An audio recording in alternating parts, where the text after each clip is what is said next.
The rain fell upon Edinburgh like a mourner's tears, soft and relentless, turning the ancient cobblestones into mirrors that reflected the amber glow of street lamps.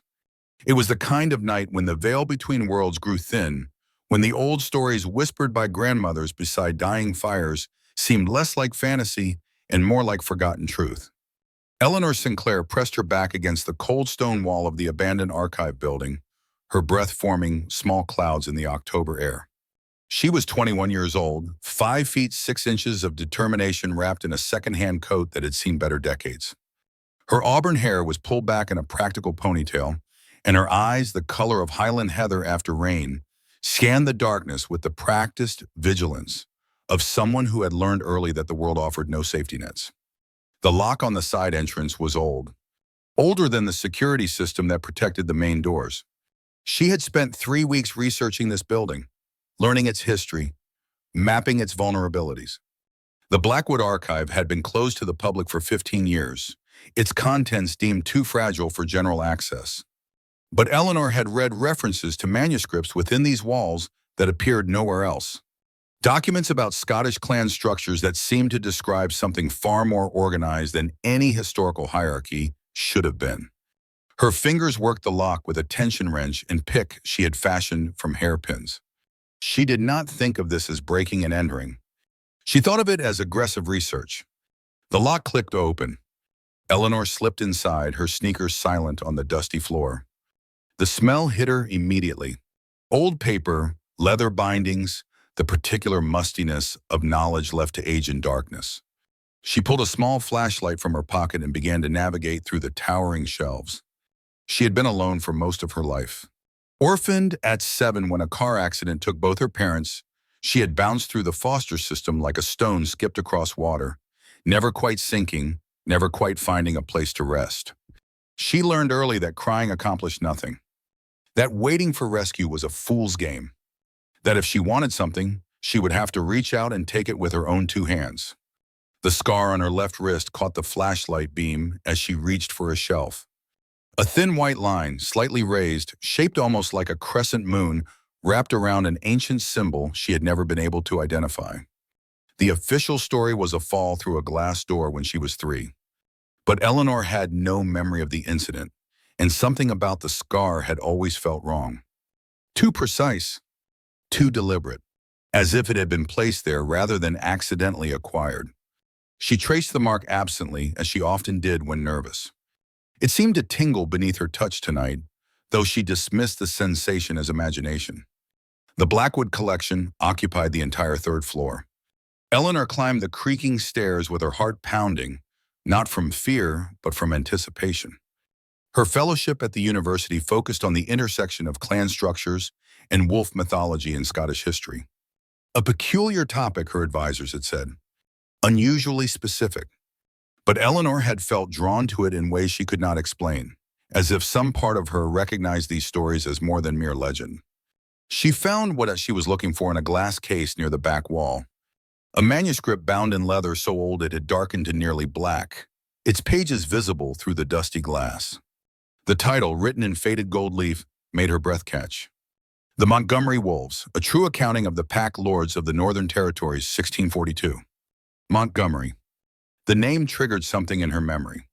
She had seen it referenced in other texts, always with a strange reverence, always with hints of something left unsaid. Eleanor reached for the case. The lights blazed on. She spun, her flashlight clattering to the floor, and found herself facing a man who seemed to have materialized from the shadows themselves. He was tall, over 6 feet, with broad shoulders that spoke of physical power held carefully in check. His hair was dark, threaded with silver at the temples, and his face possessed the kind of severe handsomeness that belonged to old portraits of clan chieftains. But it was his eyes that stopped her cold.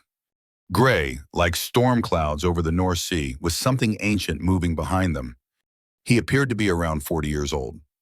But something in his bearing, in the weight of his gaze, suggested a depth of experience that 40 years could not possibly contain. Eleanor's mind raced through her options. The stairs were behind him. The windows were too high to reach. She had no weapon except her wits, which had always been her sharpest tool. She straightened her spine and met his gaze directly. Most people in her situation would have stammered apologies, would have cowered or cried or begged. Eleanor Sinclair had never been most people. She said, "If you're going to call the police, I'd appreciate knowing first why the Blackwood family keeps manuscripts about their own history locked away instead of displayed." The man's expression flickered. Surprise, perhaps, or something deeper. He stepped closer, and Eleanor felt a strange sensation wash over her. A pressure in the air, as if the atmosphere itself had grown heavier. Her instincts screamed at her to run, but another part of her, a part she did not recognize, urged her to stand her ground, to meet whatever challenge this stranger represented. His voice was deep, with the particular accent of old Scottish aristocracy. "You broke into my building to ask questions about display choices?" His building. Understanding dawned in Eleanor's mind. This was not a security guard or a caretaker. This was the owner, a Blackwood or someone connected to them. She lifted her chin slightly. "I broke into your building because the manuscripts inside contain information that doesn't exist anywhere else. Information that could reshape our understanding of Scottish clan history. Information that you're keeping locked away for reasons I would very much like to understand." He studied her for a long moment, the silence stretched between them like a wire pulled taut. Then he moved, closing the distance between them with a speed that seemed impossible for a man of his size. Eleanor's reflexes kicked in and she stepped back, but her heel caught on an uneven floorboard. She stumbled. His hand shot out to steady her. The moment his fingers touched her arm, Eleanor felt something she had never experienced before. A jolt of electricity that raced from the point of contact directly to her heart. Her vision sharpened suddenly, colors becoming more vivid, shadows more defined.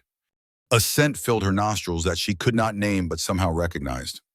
Earth and pine and something wild, something that made her blood sing with a recognition she could not explain. The scar on her wrist flared with sudden heat, pulsing once like a second heartbeat. Across from her, the man's entire body went rigid. His jaw clenched so hard she could see the muscles standing out beneath his skin. His eyes, those storm gray eyes, flickered with something that looked almost like pain. He released her arm as if it had burned him. Eleanor stared at him, her heart racing, her skin tingling where he had touched her. The scar on her wrist still felt warm, though she could not understand why. The man took a deliberate step backward. When he spoke again, his voice was rougher than before, as if he were forcing words past some obstruction in his throat. "Your name." It was not a question. It was a command issued with an authority that expected immediate compliance. Eleanor found herself answering before she could think to refuse. "Eleanor Sinclair." Something shifted in his expression, a flash of recognition, or perhaps confirmation of something he had suspected. "Sinclair," he repeated softly, and the name sounded different in his voice, weighted with meaning she did not understand. The silence stretched between them once more. Eleanor could feel her pulse in her throat, could feel every beat of her heart as if it were trying to break free from her chest. The man seemed to wage some internal battle. His hands clenched at his sides. His eyes closed briefly, and when they opened again, something had shifted. A decision had been made. "My name is Duncan Blackwood," and he said, "and despite every instinct telling me to send you away, I find myself inclined to let you access the manuscripts you came here to steal." Eleanor blinked. Of all the outcomes she had imagined for this night, this was not among them. "Why?" she asked. Duncan Blackwood's smile was thin and held no warmth. "Because you asked questions when you should have begged forgiveness. Because you met my eyes when you should have looked away. And because—" He paused, and for a moment something vulnerable flickered across his severe features. "Because I suspect the answers you're seeking are the same ones I stopped looking for a very long time ago." He turned and walked toward the stairs, pausing at the top step to look back at her. "Come to Blackwood Manor tomorrow afternoon. My assistant will grant you access to materials not available here, but Eleanor Sinclair—" His voice dropped, taking on a quality that made her bones vibrate. "Be certain this is a path you wish to walk. Some knowledge, once acquired, cannot be unlearned." Then he was gone, descending the stairs with footsteps so silent that Eleanor found herself questioning whether he had been there at all. She stood alone in the archive, surrounded by the smell of old books and the echo of an encounter that had changed everything. Her wrists still tingled where the scar marked her skin. She did not sleep that night. Blackwood Manor rose from the Scottish countryside like something out of a Gothic novel. It was situated approximately 15 miles beyond Edinburgh's city limits, accessible by a private road that wound through ancient forests before opening onto manicured grounds that stretched toward the horizon. The main house was a sprawling edifice of gray stone, its architecture a blend of medieval fortress and Victorian elegance. Towers rose at each corner, and windows like watchful eyes gazed out at the approaching visitor. Eleanor had borrowed a colleague's car for the journey. As she pulled through the wrought iron gates, she felt again that strange sensation that had plagued her since the previous night. A sense of approaching something significant. Something that would divide her life into before and after. A woman met her at the door. She was tall and athletic, with sharp features and red hair cut short in a practical style. She introduced herself as Mrs. Crawford, the household manager, and led Eleanor through halls lined with portraits of stern-faced ancestors and display cases containing artifacts that museums would have coveted. The manor was alive with activity. Eleanor caught glimpses of people moving through doorways, heard voices in distant rooms, sensed a purposeful energy that seemed at odds with the building's ancient appearance. It felt less like a private home and more like a headquarters, a base of operations for something she could not yet identify. As they passed through the main hall, Eleanor noticed a young man training in the courtyard visible through tall windows. He moved with fluid precision, practicing combat forms that looked both ancient and deadly. His intensity was absolute, his focus unwavering.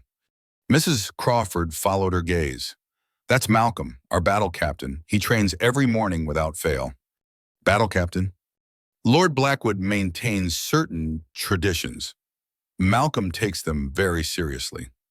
There was something in Mrs. Crawford's tone that Eleanor could not identify. Respect, certainly, but something else as well. "He owes Lord Blackwood his life.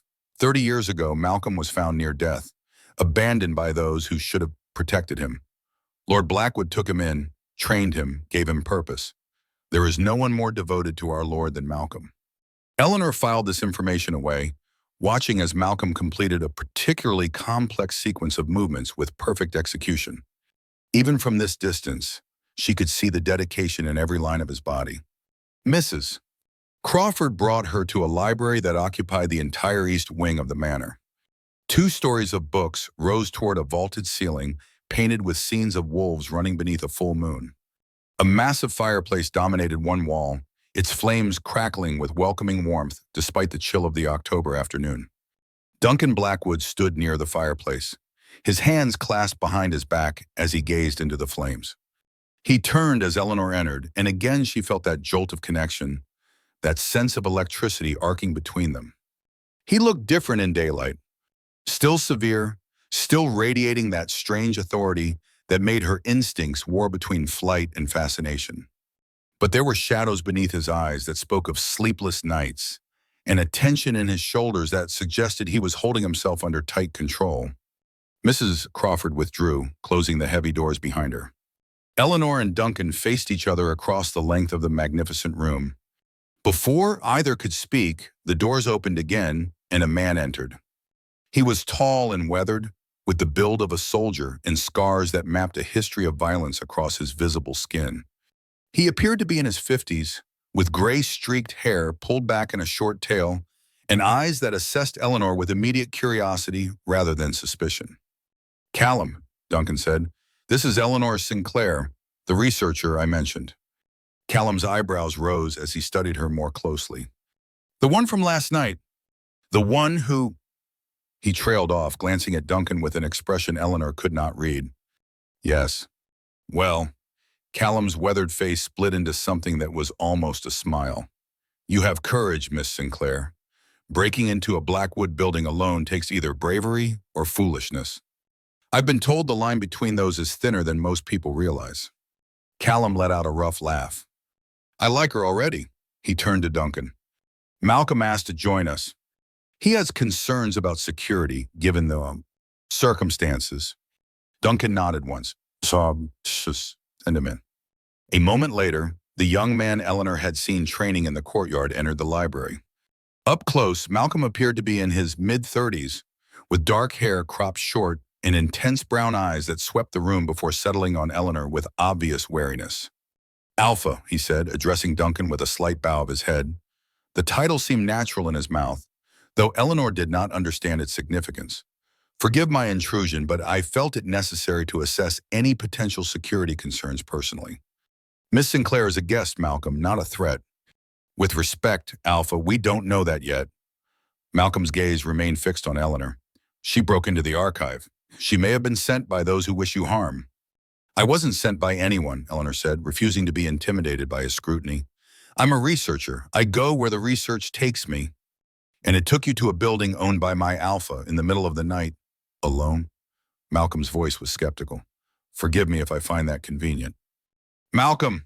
Duncan's voice carried a note of warning. Enough. The effect was immediate.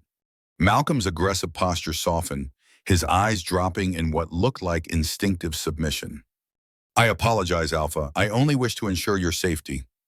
The devotion in Malcolm's voice was unmistakable. Eleanor remembered what Mrs. Crawford had said about Duncan saving his life, about Malcolm's absolute loyalty.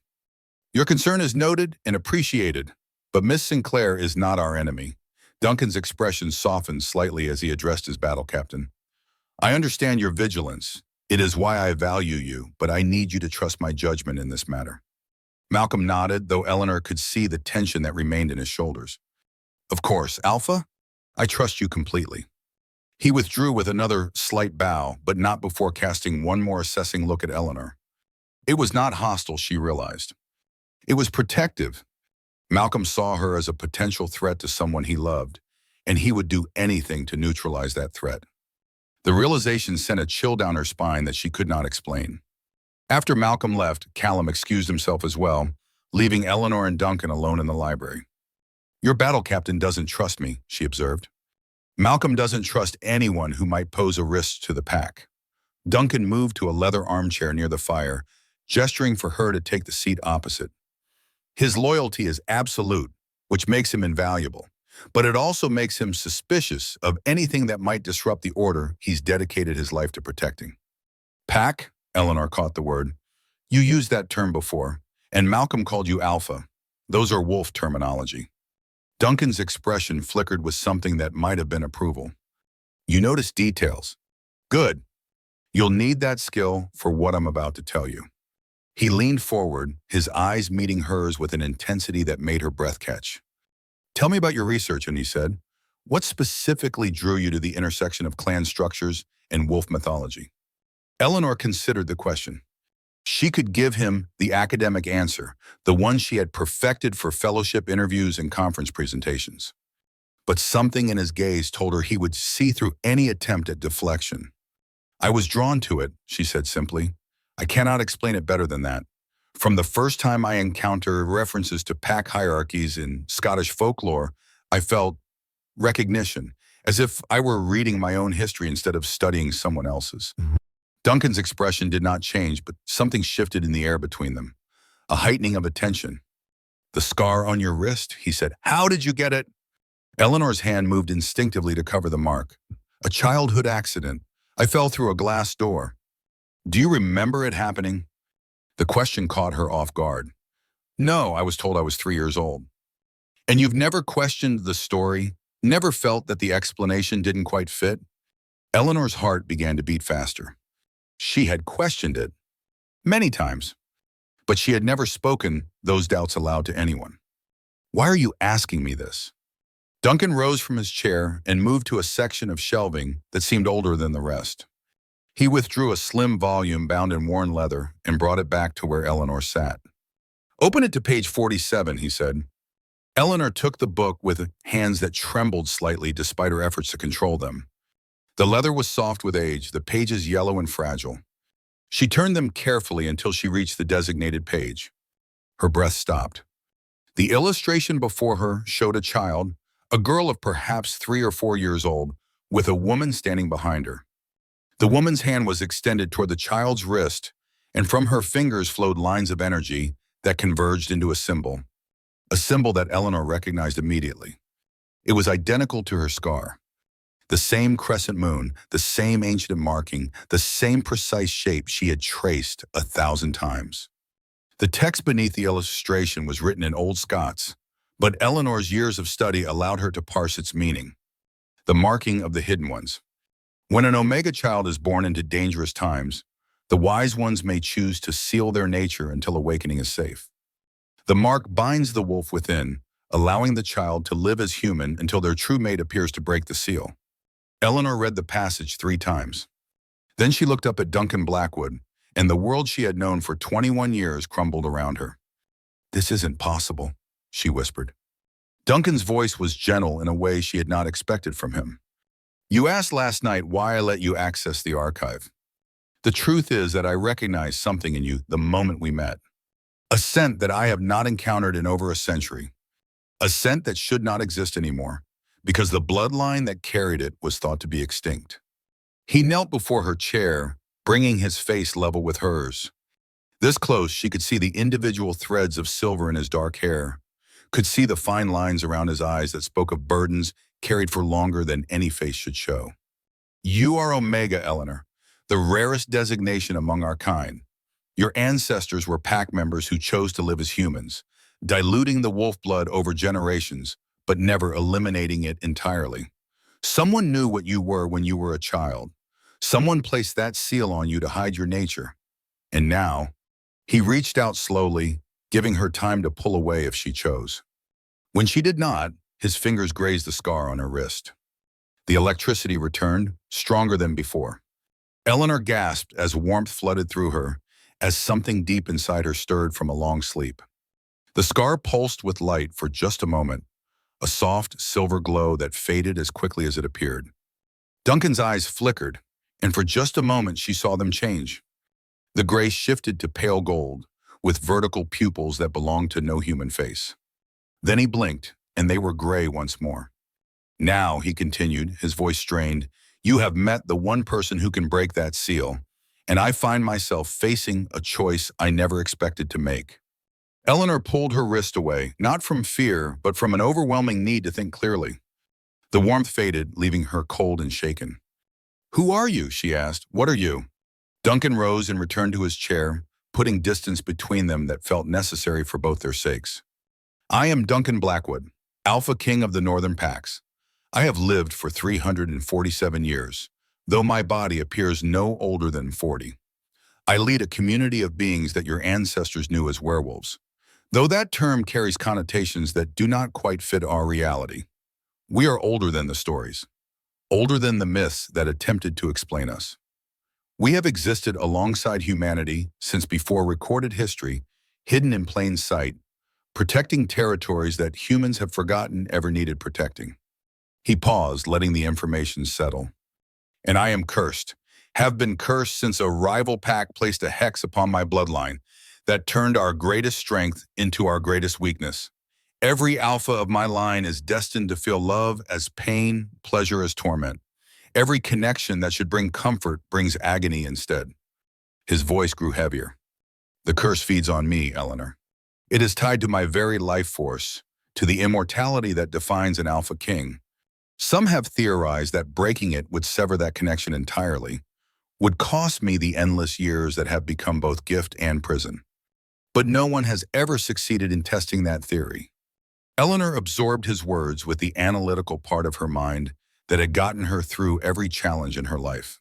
She categorized, questioned, sought logical inconsistencies. But another part of her, the part that had recognized those old stories as more than fantasy, accepted his words as truth. "That's why you pulled away when you touched me," she said slowly. "It hurt you." Duncan's jaw tightened. "Yes. And you're telling me this because my wolf recognized you the moment we met, recognized you as mate, the one person in existence designed to balance my nature, to complete what I am." His voice grew rougher. "And because I need you to understand why I cannot act on that recognition, why I must keep my distance despite every instinct screaming at me to do otherwise." Eleanor sat with this information for a long moment. She thought about the life she had built for herself, the careful walls she had constructed around her heart. the independence she had cultivated as both armor and weapon. She thought about how it had felt when Duncan touched her, the rightness of it, the sense of coming home after a lifetime of wandering, the way her scar had glowed, responding to something it recognized. Then she asked the question that her scholarly mind demanded. The curse, is it truly unbreakable? In all this time, no one has found a way to lift it? Something flickered in Duncan's eyes. Hope, perhaps, quickly suppressed. Many have tried, all have failed. The magic that created the curse was ancient and specific, designed to exploit the very instincts that make an alpha strong. Without those instincts, we are weakened. With them, we are condemned to suffering. You said many have tried, but has anyone tried with an omega? You mentioned they were thought to be extinct, which means every previous attempt was made without the one element that might make a difference. Duncan stared at her. For a long moment, he simply stared, and Eleanor saw years of resignation warring with something that looked terrifyingly like hope. Before he could respond, the library doors burst open. Callum strode through, his expression grave. Malcolm followed close behind, his hand resting on the hilt of a blade at his belt. Duncan, Callum said, we have a problem. Duncan rose immediately, his posture shifting from contemplative host to commanding leader. What is it? Our border patrols picked up traces of unfamiliar wolves near the eastern boundary. Fresh, within the last 48 hours. Malcolm stepped off forward. The scent markers suggest Ashworth, Alpha. The name meant nothing to Eleanor, but she saw its effect on Duncan. His entire body went still, the way a predator goes still before striking. That's not possible. The Ashworth line ended generations ago. Callum shook his head grimly. That's what we believed. But these markers are unmistakable. Someone with Ashworth blood has been watching our territory. Malcolm's jaw tightened. And Duncan? He paused, glancing at Eleanor with obvious reluctance to speak in front of her. The trail led to the archive building. From the same night you reported an intruder. Both men turned to look at Eleanor. She felt the weight of their attention like a physical pressure, but she refused to shrink beneath it. She had done nothing wrong except pursue knowledge, and she would not apologize for that. I was alone in that archive, she said firmly. If anyone else was there, I neither saw nor heard them. You wouldn't have, Duncan said quietly. Not if they didn't want to be seen. He moved toward the windows that overlooked the manor grounds, his hands clasped behind his back in what Eleanor was beginning to recognize as his thinking posture. Malcolm, increased patrols along all borders.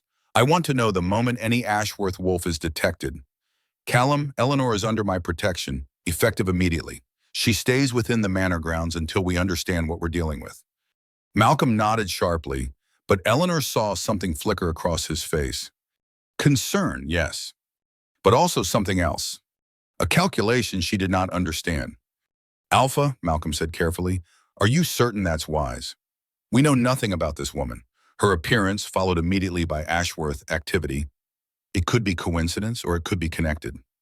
Malcolm, Duncan's voice carried steel. Miss Sinclair is not the enemy.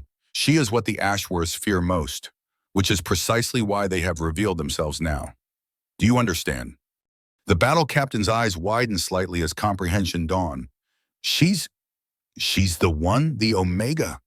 Yes. Malcolm's entire demeanor shifted. The suspicion remained, but it was now directed outward, toward the external threat, rather than at Eleanor herself. Then we protect her with everything we have, he said. I'll double the guard rotations. No one gets near the manor without us knowing. Good. Duncan turned back to face the room. Callum, tell Eleanor about the Ashworths. She needs to understand what we may be facing.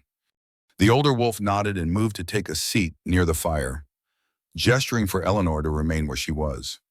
When he spoke, his voice carried the weight of someone recounting a history he had lived through rather than merely studied.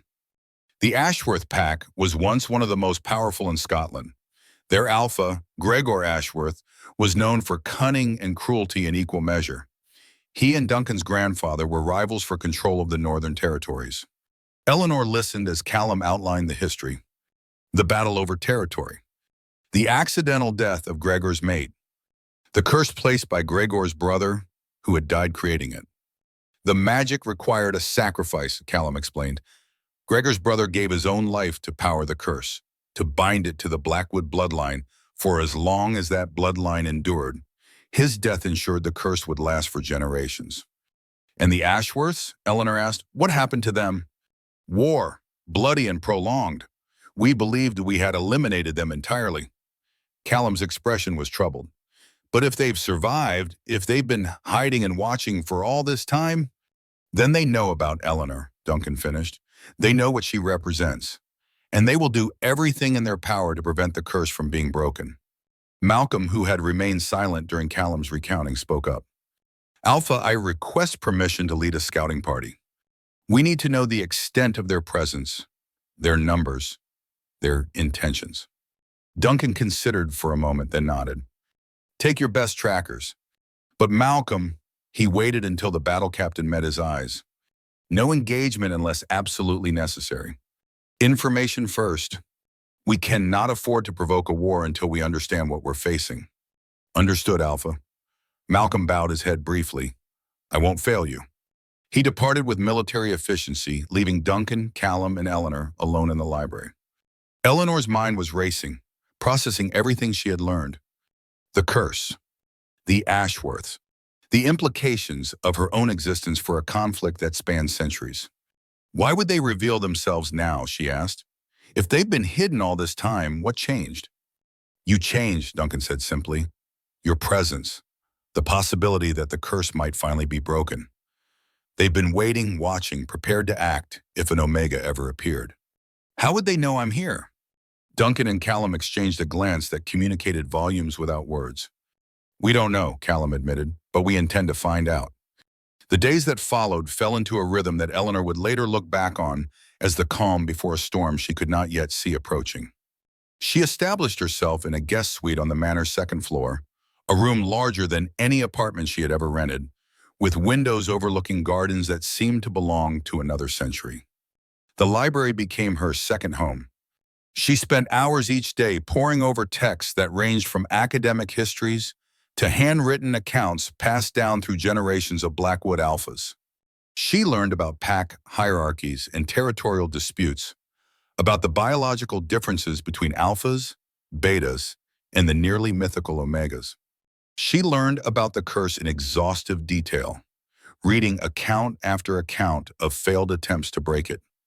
Her scar tingled constantly now, a low hum of awareness that seemed to grow stronger each day. Sometimes, in quiet moments, she could have sworn it glowed faintly, responding to something in the manor's atmosphere. Duncan visited her in the library each evening. Sometimes they discussed her findings. Sometimes they simply sat in companionable silence, two people learning to exist in each other's presence without the pressure of expectation. These quiet hours became precious to Eleanor in ways she did not fully understand. Malcolm remained vigilant, a constant presence she sensed even when she could not see him. His scouting missions had confirmed the Ashworth presence, a small force encamped approximately 20 miles from the manor, clearly watching and waiting. His reports were delivered with professional precision, but Eleanor noticed the tension that never left his shoulders, the way his eyes followed Duncan with an intensity that bordered on worship. She understood Malcolm better now. His entire identity was built around his devotion to Duncan, around his role as protector of the alpha who had saved his life. Any change to that dynamic, any threat to Duncan's focus or priorities, would register as a danger to be neutralized. And Eleanor was very clearly a change. 1 week after her arrival at the manor, Roderick Ashworth requested a meeting under a white flag. The gathering took place in a clearing half a mile from the manor, neutral ground chosen by long-standing protocol. Duncan stood with Callum at his right hand and 6 warriors arrayed behind him. Malcolm had positioned himself slightly ahead of the formation, his body angled to intercept any threat before it could reach his alpha. Eleanor watched from a window in the manor's highest tower, where Duncan had insisted she remain for safety. The Ashworth delegation consisted of 4 wolves, led by a man whose white hair and lined face spoke of age that defied his obvious vitality. Even from this distance, Eleanor could sense the power that radiated from him. Another alpha. Another king. She could not hear the words they exchanged, but she could read the body language. The tension. The barely contained hostility. and beneath it all, a current of something that might have been mutual respect between ancient enemies. The meeting lasted less than an hour. When Duncan returned to the manor, his expression was grave. He offered me a choice, Duncan told her in the library, with Callum and Malcolm present as well. Send you away and let you live as a human, ignorant of what you are, or keep you here and face the consequences. What kind of consequences? Eleanor asked. War. He believes that breaking the curse would upset the balance that has kept our kind hidden for centuries. That a Blackwood Alpha at full strength, bonded to a true Omega, would draw attention that could destroy us all. Malcolm spoke up, his voice carefully neutral. His logic isn't entirely without merit, Alpha. The curse has kept our pack from growing too powerful. Without it, I would be free to lead as I was meant to lead. Duncan's voice carried an edge that made Malcolm fall silent.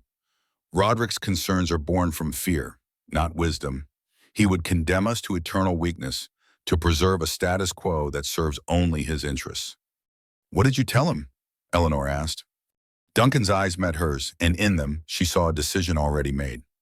I told him that you stay, that we would attempt to break the curse, and that if he wished to prevent it, he would have to do so over the bodies of every wolf loyal to this pack. The words hung in the air, heavy with implications. Malcolm's expression was troubled, but he nodded once. Then we prepare for war. We prepare for everything, Duncan corrected. But first, we learn, we study. We find the weakness in the curse that generations of Ashworths have tried to keep hidden. He turned to Eleanor, and his expression softened slightly. Are you prepared for what this will mean? The danger you'll be in? The enemies who will hunt you simply for being what you are? Eleanor thought about the question carefully before answering. She thought about her life before this, the loneliness, the constant struggle for independence, the walls she had built around her heart. She thought about how it had felt when Duncan touched her. The pain for him, yes, but also the connection. The sense that for the first time in her existence, she was exactly where she was meant to be. I've been alone my entire life, she said quietly, fighting battles no one else could see. This is just another battle. The difference is that this time I'm not fighting alone.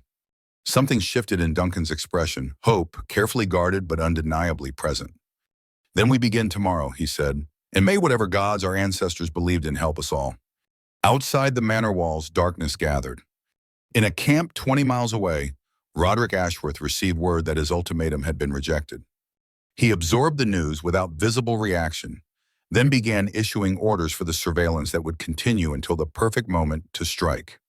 And within the manor, a battle captain lay awake in his quarters, staring at the ceiling, torn between the loyalty he had sworn and the fear that his alpha was making a mistake that would cost them everything. Malcolm did not sleep that night. None of them did. The storm was coming, and nothing would be the same after it passed. 3 weeks had passed since Eleanor's arrival at Blackwood Manor, and the tension that permeated every stone of the ancient building had become as familiar as the morning mist that rolled across the Scottish hills. She had expected, perhaps naively, that her decision to stay would earn her acceptance among the pack members. She had been wrong. The wolves of Blackwood Manor were polite to her face. They answered her questions when she asked them. They made way for her in corridors and offered assistance when she needed help navigating the manor's labyrinthine passages. But beneath the surface courtesy, Eleanor sensed something else. Suspicion, resentment, the unspoken accusation that she was an outsider who had brought danger to their home simply by existing. She understood their perspective even as it stung. The pack had survived for centuries by maintaining careful boundaries between their world and the human one. Eleanor represented a breach in those boundaries. Worse, she represented a catalyst for conflict that might cost lives. Understanding did not make isolation any easier to bear. She threw herself into research with the desperate energy of someone trying to prove their worth. The library became her fortress, the ancient text her weapons. She cataloged every reference to the curse she could find, creating a timeline of attempted breaks and their failures. She cross-referenced genealogies, looking for patterns in the bloodlines of those who had tried and failed. She analyzed the wording of the original curse as recorded in a document so old its pages crumbled at the edges. Her scar had changed over these weeks. The mark that had always been a simple white line now seemed more complex, its edges more defined. Sometimes in certain light, Eleanor could see the shape described in the ancient text, the crescent moon and the symbol of sealing. As if her awakening Omega nature was slowly revealing what had always been hidden. Duncan visited her in the library each evening. Sometimes they discussed her findings. Sometimes they simply sat in companionable silence, two people learning to exist in each other's presence without the pressure of expectation. These quiet hours became precious to Eleanor in ways she did not fully understand. The curse still caused Duncan pain when they touched, but there was something in his gaze when he looked at her that made the distance between them feel less like a barrier and more like a bridge not yet crossed. Malcolm's presence was a constant shadow at the edge of her awareness. The battle captain maintained his vigilant watch over the manor, his patrols disciplined, his reports precise. But Eleanor had noticed a change in him over the past weeks. The open suspicion of their first meeting had transformed into something more complex. He no longer looked at her as a threat to be eliminated. Instead, he watched her with the wariness of someone trying to understand a variable that did not fit his calculations. She had also noticed his conversations with Duncan growing more frequent, more intense. Twice she had walked into the war room to find them in heated discussion that stopped abruptly at her entrance. Malcolm's expression on those occasions had been troubled, conflicted, as if he were wrestling with something he could not resolve. It was during the third week of her residence that everything changed. The morning began with rain, as so many Scottish mornings did. Eleanor had risen early to continue her research, leaving her suite while the manor still slept. She was crossing the main hall when she heard voices from the infirmary wing. Urgent voices, worried voices. She followed the sound without conscious decision, her feet carrying her toward whatever crisis was unfolding. The infirmary was a large room on the ground floor, equipped with both modern medical technology and older remedies that the Pack's healers had refined over centuries. When Eleanor entered, she found it crowded with wolves gathered around a bed where a young man lay motionless, his face pale as winter snow. She recognized him. Jamie, one of the younger patrol wolves, barely 20 years old by his appearance. He had been one of the few Pack members to offer her a genuine smile during her first days at the manor. The Pack healer, an elderly woman named Margaret, was bent over Jamie's still form, her hands moving with practiced efficiency, even as her expression betrayed her fear. Eleanor moved closer, ignoring the hostile glances from some of the gathered wolves. She positioned herself where she could see without interfering. Jamie's breathing was shallow and irregular. Dark veins spread from a wound on his shoulder, tracing patterns beneath his skin that looked wrong in ways Eleanor could not articulate. The smell in the air was metallic and bitter, underlaid with something that made her newly sensitive instincts recoil. Poison, she realized, something designed specifically to harm wolves. Margaret looked up from her work, and for a moment, her eyes met Eleanor's. The healer was old enough to remember times before the curse, old enough to have seen Omegas in their full power. Something in her gaze was calculating, assessing. "The antidote requires moon petal," Margaret said, addressing the room but looking at Eleanor. "Fresh moon petal gathered within the hour. It only grows on the cliff face of Raven's Drop, and the path there was destroyed in last month's storms." A murmur ran through the gathered wolves. Eleanor did not need to ask why no one was volunteering. Raven's Drop was visible from the manor's eastern windows, a sheer cliff face that plunged 300 feet to jagged rocks below. Without a path, reaching the moon petal would require climbing the cliff itself. "Can anyone here make that climb?" Eleanor asked. The silence that followed was answer enough. Wolves were strong, but they were built for running, for fighting. Their bodies were not designed for the kind of technical climbing the cliff would require. Eleanor thought of her childhood, the foster homes that had taught her self-reliance, the summers she had spent learning to climb at a community center that offered free programs for underprivileged youth. It had been years since she had scaled anything more challenging than a library ladder, but the skills were still there, buried beneath layers of academic focus. "I can do it," she said. The reaction was immediate and hostile. Several wolves spoke at once, their objections overlapping. "She'll fall and we'll have to explain to the alpha why his pet human is dead at the bottom of a cliff. This is Pack business. She has no right to interfere. Even if she could climb it, why would she risk her life for one of us? Eleanor let their words wash over her without response. She was looking at Jamie, at the dark veins spreading slowly toward his heart, at the shallow rise and fall of his chest that grew weaker with each passing moment. She turned and walked out of the infirmary. The rain had intensified by the time she reached the base of Raven's Drop. The cliff loomed above her, black rock slick with water, its face marked with narrow ledges and treacherous handholds. A sensible person would have turned back. A sensible person would have recognized the limits of her abilities and accepted that some things were beyond her control. Eleanor had never been particularly sensible. She began to climb. The first 50 feet were manageable. The rock here was weathered enough to offer decent grip, and the ledges were wide enough to provide rest points. Eleanor moved carefully, testing each handhold before committing her weight, remembering lessons learned a decade ago in a climbing gym far removed from this wild Scottish cliff. At 70 feet, the rain began to hammer down in earnest. The rock became treacherous, water streaming across its surface in sheets that obscured the features she needed to navigate. Eleanor's fingers went numb with cold. Her arms burned with the effort of holding her own weight against gravity's relentless pull. At 100 feet, she slipped. Her left hand lost its grip on a rain-slicked ledge, and for one terrible moment, she was falling, her body swinging out over the void, nothing between her and the rocks below but empty air. Her right hand held. Eleanor hung there, suspended by 4 fingers in the desperate strength of muscles she had not used in years.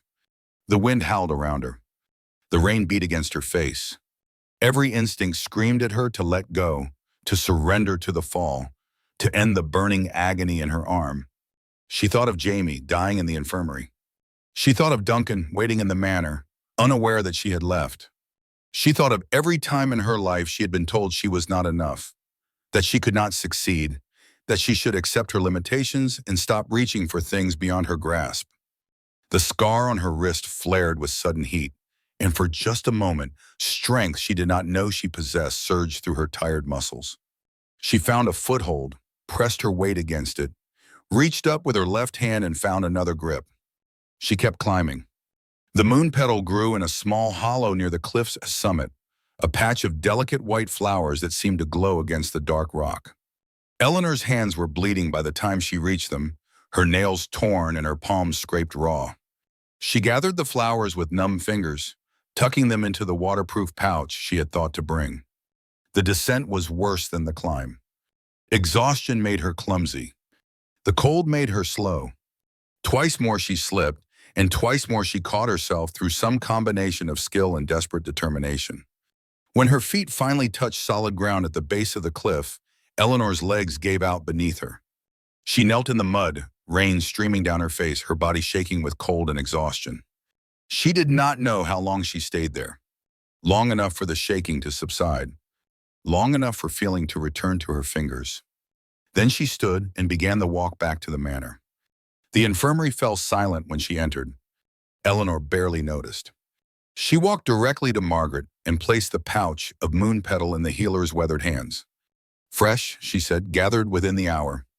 Then her vision went gray at the edges, and she felt strong arms catch her as she fell.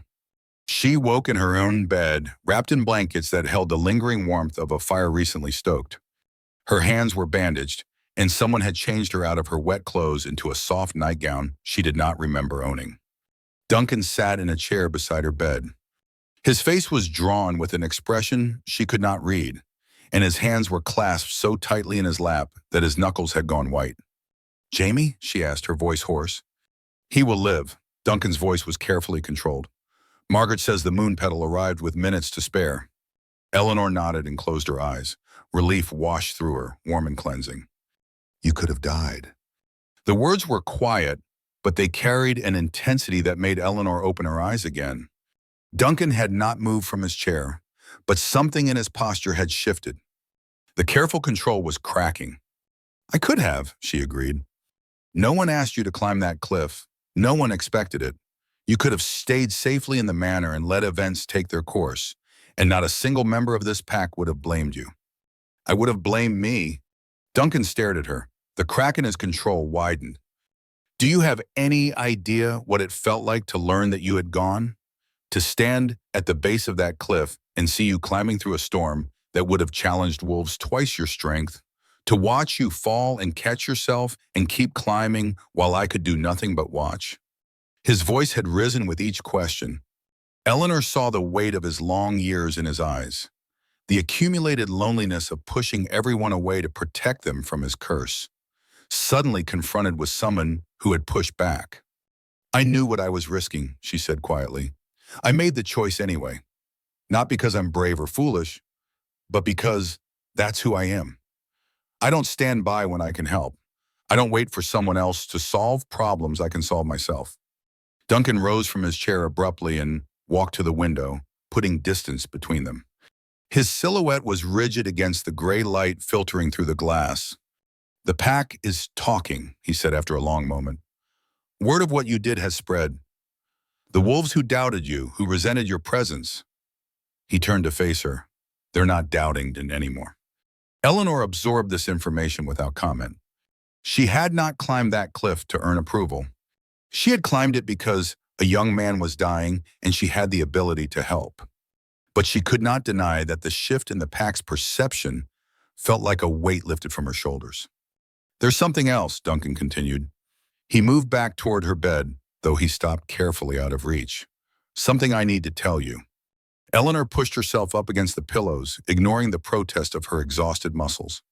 While you were climbing, I received word from our scouts. The Ashworth wolves have withdrawn from their forward positions. Not retreated entirely, but pulled back to their main camp. It's a tactical shift that suggests they're planning something larger than simple surveillance.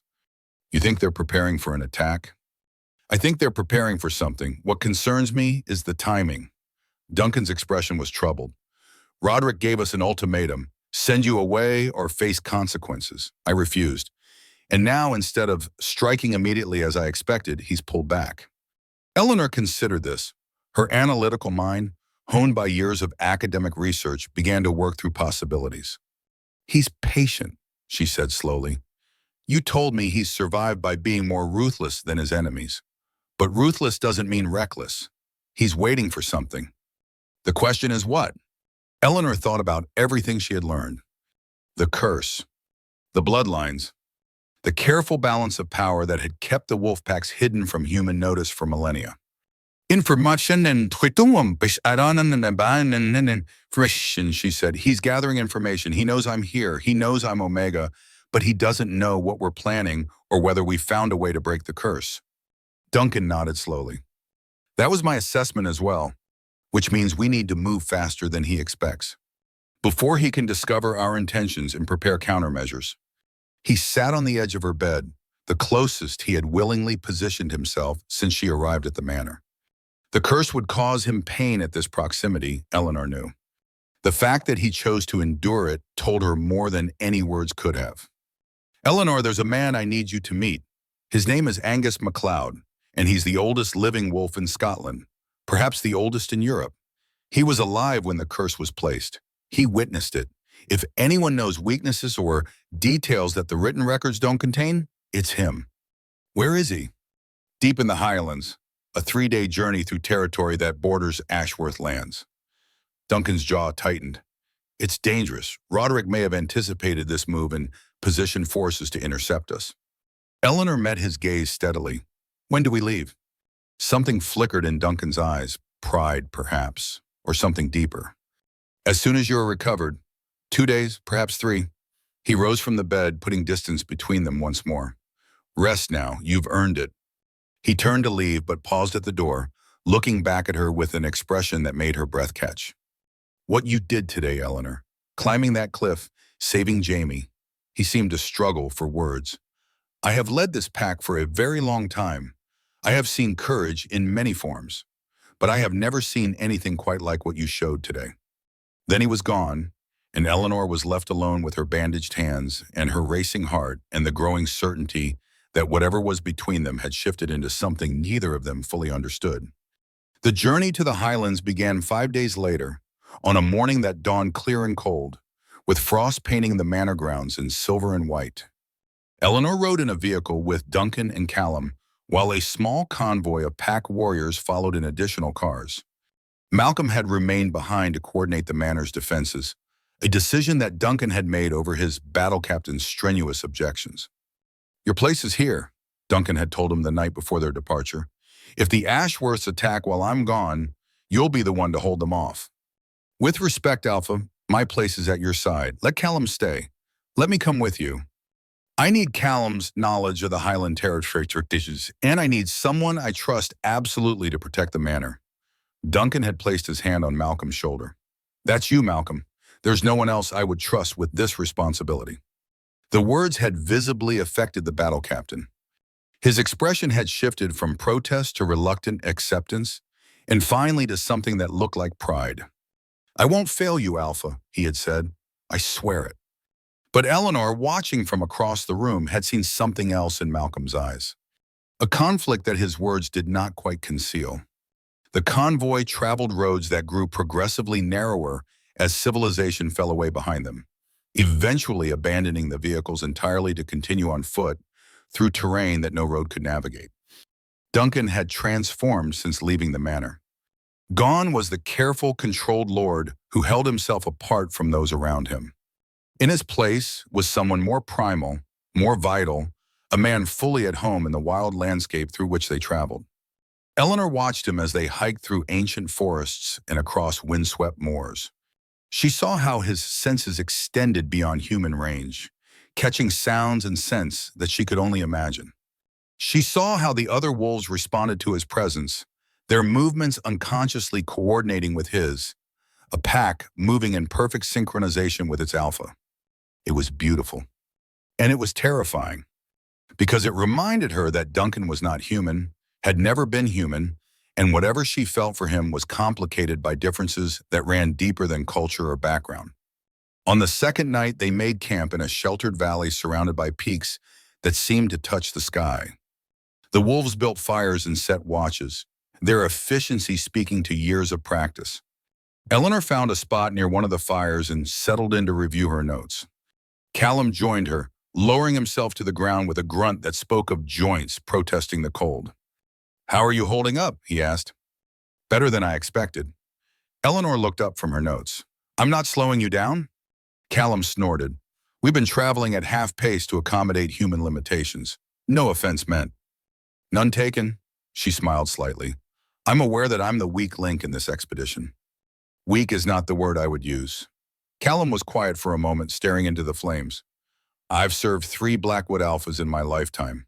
Duncan is the best of them, the most controlled, the most thoughtful, but he's also the most isolated." Eleanor waited, sensing that Callum had more to say. "The curse affects more than just his ability to form bonds," Callum continued. "It affects his willingness to try them. Over time, he learned that caring about someone means watching them be hurt by his pain. So he stopped caring, or told himself he did." He looked at Eleanor directly. "Until you. I haven't done anything special. You climbed a cliff in a storm to save a pack member you barely knew. You've challenged him, questioned him, refused to be intimidated by him. You've made him feel something other than obligation for the first time in longer than I can remember." Callum's weathered face was serious. "That's not nothing, Eleanor. That's everything." Before she could respond, Duncan appeared at the edge of the firelight. "We have company," he said, his voice low and tense. "Ashworth scouts, approximately half a mile to the north. They haven't spotted us yet, but they will if we continue on our planned route." Callum was on his feet instantly. "How many?" "4 that our sentries have identified. There may be more." "Do we fight or go around?" Duncan's expression was calculating, his mind clearly working through tactical possibilities. "Going around adds a day to our journey. Fighting alerts Roderick to our position and intentions." Eleanor spoke up. "There's a third option." Both men turned to look at her. "We split up. You send a small group on the original route as a diversion while the main party takes the longer path. The scouts see what they expect to see and report back. Meanwhile, we reach Angus without Roderick knowing our true movements." Callum raised an eyebrow. "She thinks like a commander." "She thinks like a historian who studied too many military campaigns," Eleanor corrected. "The principle is the same. Misdirection has won more battles than brute force. Duncan was quiet for a long moment. Then he nodded. Callum, take 3 wolves and make for the original route. Make noise. Let them see you, then lose them in the western passes before doubling back to rendezvous with us. Callum grinned, a fierce expression that transformed his weathered features. It's been too long since I've led scouts on a chase. Don't start the interesting conversations with Angus before I get back. He was gone within minutes, disappearing into the darkness with 3 of the pack's fastest runners. Eleanor watched them go, then looked at Duncan. Will they be all right? Callum has been evading enemies since before your country existed. He'll be fine. Duncan's voice held absolute confidence. Now we move. We have ground to cover. The detour added 18 hours to their journey, but it allowed them to approach Angus MacLeod's territory without detection. The ancient wolf lived in a place that seemed to exist outside of time, a stone structure built into the side of a mountain, surrounded by standing stones that predated recorded history. Angus himself was smaller than Eleanor had expected. Where Duncan and Callum were tall and powerfully built, Angus was slight and bent with age.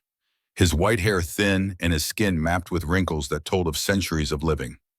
But his eyes were sharp and clear, carrying an intelligence that made Eleanor feel like a child playing at adulthood. He received them in a chamber lit by a fire that seemed to burn without fuel, its flames casting dancing shadows on walls covered in carvings that Eleanor recognized as ancient wolf script. Duncan Blackwood, Angus said, his voice surprisingly strong, the cursed alpha who refuses to accept his curse. I wondered when you would finally seek me out. You knew I would come. I knew someone would come eventually. The curse was never meant to last forever. Gregor Ashworth was many things, but he was not without hope. Angus's ancient eyes turned to Eleanor. And this must be the Omega, the key that the Ashworths fear. Eleanor stepped forward, meeting his gaze directly. You were there when the curse was placed. You saw it happen. I saw many things in those days. Most of them I have tried to forget. Angus gestured for them to sit. But yes, I was there when Gregor's brother worked his magic.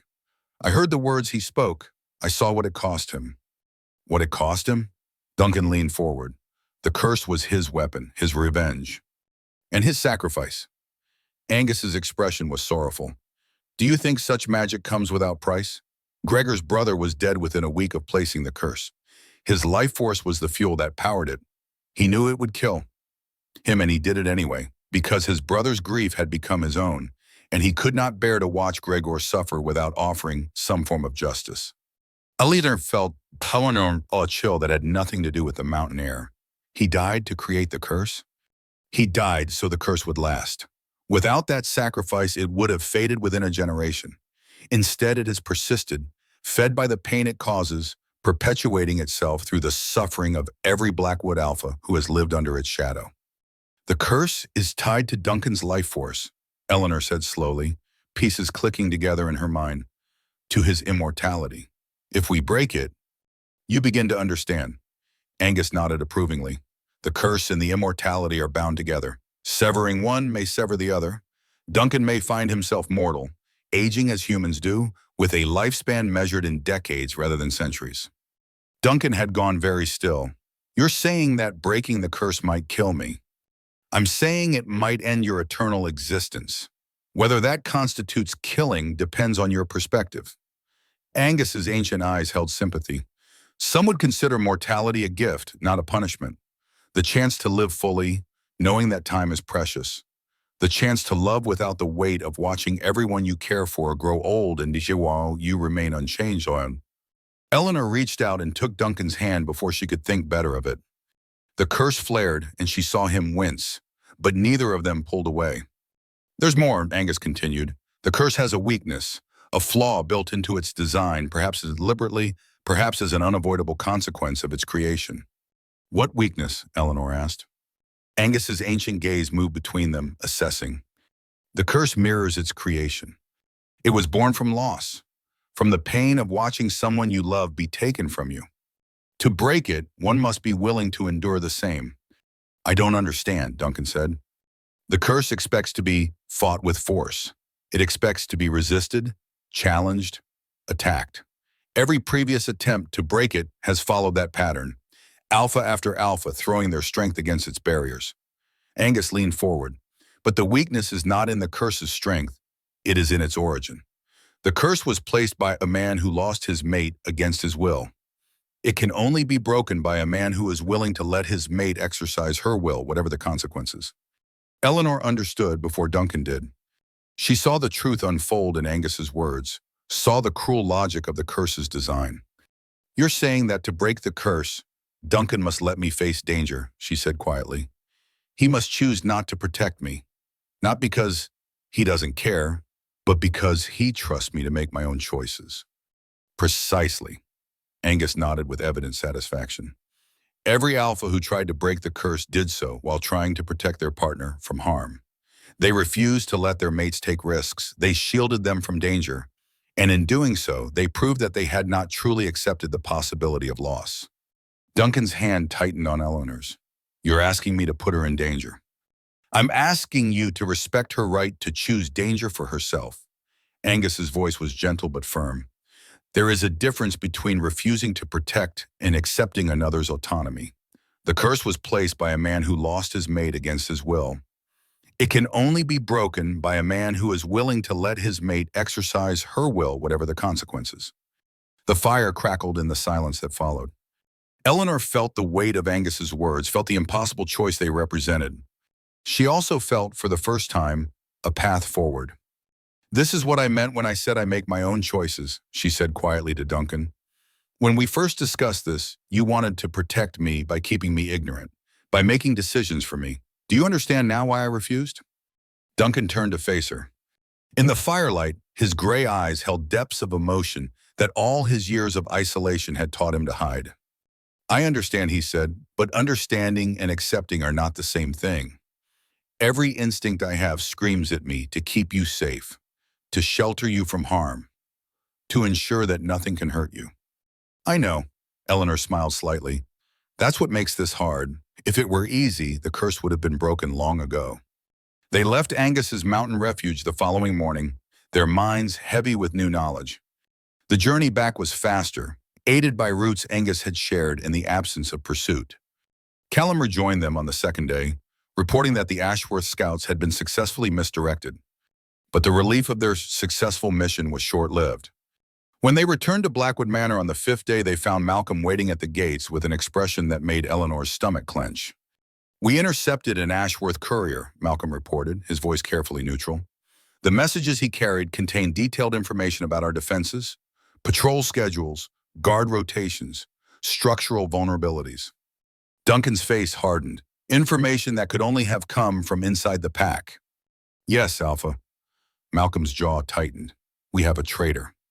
The war room felt smaller than usual, its stone walls seeming to close in as Duncan laid out the evidence before his inner circle. Callum stood at his right hand, his weathered face grim. Malcolm occupied his customary position near the door, his posture rigid with barely contained tension. Eleanor sat near the main table, watching the dynamics play out with analytical attention. The intercepted messages were damning. Details about the manor's security that only someone with intimate knowledge could have provided. Schedules and rotations that matched exactly what Malcolm himself had implemented. "The information in these messages is accurate," Duncan said, his voice flat, "which means whoever betrayed us has access to our most sensitive planning." Callum spoke first.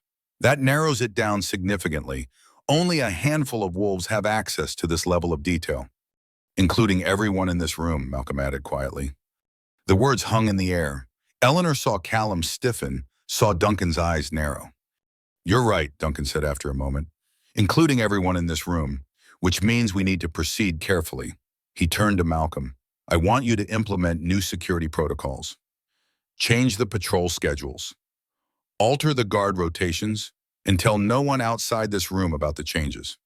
Malcolm nodded sharply. "Understood, Alpha. If the information continues to leak despite the changes, we'll know the traitor is one of us. If it stops," Duncan's expression was unreadable, "then we'll have narrowed our search." The meeting dispersed, but Eleanor lingered. She had been watching Malcolm throughout the discussion, noting the subtle tensions in his body language, the way his eyes had flickered when Duncan mentioned the trap. She found Duncan alone in the library an hour later, staring into the fireplace with an expression of profound weariness. "You suspect Malcolm," she said without preamble. Duncan did not turn to face her. "I suspect everyone. That's what leadership requires." "But Malcolm specifically." Eleanor moved to stand beside him. "You gave him responsibility for the new security protocols. You're testing him." "I'm giving him the opportunity to prove his loyalty." Duncan's voice was heavy. "Malcolm has served me for 30 years. I saved his life. I trained him. I watched him grow from a broken stray into one of the finest warriors in the pack." He finally turned to meet her eyes. "If he has betrayed me, I need to know, and I need to know why." Eleanor thought about what she had observed over the past weeks. Malcolm's devotion to Duncan that bordered on worship. His initial hostility toward her, born not from malice but from fear. His conflicted expressions during discussions about the curse. "He loves you," she said quietly. "Not romantically, but completely. You're the center of his world, the one who gave his life meaning." "Yes, and I'm changing that world, changing you." Duncan was silent for a long moment. Malcolm has always been suspicious of anything that might threaten the pack's stability. It's what makes him a good battle captain. But if he sees breaking the curse as a threat to stability, then he might convince himself that preventing it is the right thing to do. Duncan's voice was barely above a whisper.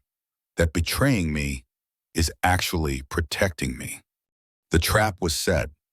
The new security protocols were implemented, known only to those who had been in the war room. And then they waited. 2 days later, Ashworth scouts were spotted adjusting their positions in response to the protocol changes. The traitor was one of them. Duncan summoned Malcolm to the war room alone. Eleanor and Callum watched from a concealed alcove, witnesses to what was about to unfold. Malcolm entered with his usual military precision, his expression neutral. "You wanted to see me, Alpha?" "The Ashworths know about the new patrol routes," Duncan said without preamble. "The ones that only 4 people knew about." Malcolm's face showed nothing. "That's concerning. We should—" "One of those 4 people is Callum, who has been my brother in all but blood for 200 years. One is Eleanor, who has no way to communicate with the Ashworths and no motive to betray us. One is me." Duncan's voice was ice. "That leaves you, Malcolm." For a long moment, nothing changed. Malcolm stood at attention, his expression carefully blank. Then something shifted. The rigid control softened. The mask cracked. "I did what I believed was necessary," Malcolm said quietly, "to protect this pack, to protect you." Duncan's voice was heavy with grief. "Tell me why." The story came out in pieces, each word seeming to cost Malcolm immense effort. He had watched Duncan change since Eleanor's arrival, had seen his alpha become distracted, emotional, willing to risk everything for a human woman he had known for mere weeks. He had heard the discussions about breaking the curse, about the possibility that Duncan might lose his immortality, might become mortal and vulnerable. "You've led this pack for centuries," Malcolm said, his voice cracking. "You've kept us safe, kept us hidden, kept us alive. And now you're willing to throw all of that away for her. So you decided to stop me." "I decided to save you from yourself." Malcolm's eyes glistened with unshed tears. "The Ashworths promised they wouldn't hurt you. They just wanted to prevent the curse from being broken. To keep things the way they've always been. And you believed them?" "I believed that anything was better than watching you destroy yourself." Malcolm's voice broke. "You saved my life. You gave me everything I am. I couldn't just stand by and watch you make a mistake that would cost you everything." Duncan was silent for a long moment. When he spoke, his voice was heavy with an emotion Eleanor could not identify. "You taught yourself to think independently, to question orders that seemed wrong, to put what you believed was the good of the pack above personal loyalty." He paused. "I never imagined you would use those lessons against me." "I was trying to protect you," Malcolm whispered. "I know." Duncan's voice softened slightly. "That's why you're not dying tonight. But your protection came at the cost of trust that cannot be rebuilt." He straightened, and suddenly he was not the mentor who had saved a starving stray. He was the Alpha King, authority and judgment concentrated in a single figure. "Malcolm, former battle captain of the Blackwood Pack, you are hereby exiled. You will leave our territory before moonrise and never return. Malcolm's face went white. Duncan, you will live, which is more than some would grant you, but you will live alone, without pack, without brothers, without the connection that you valued above all else. Duncan's voice cracked slightly. Go now, before I remember all the ways you've endangered my people and my mate. Malcolm looked at Eleanor for a long moment.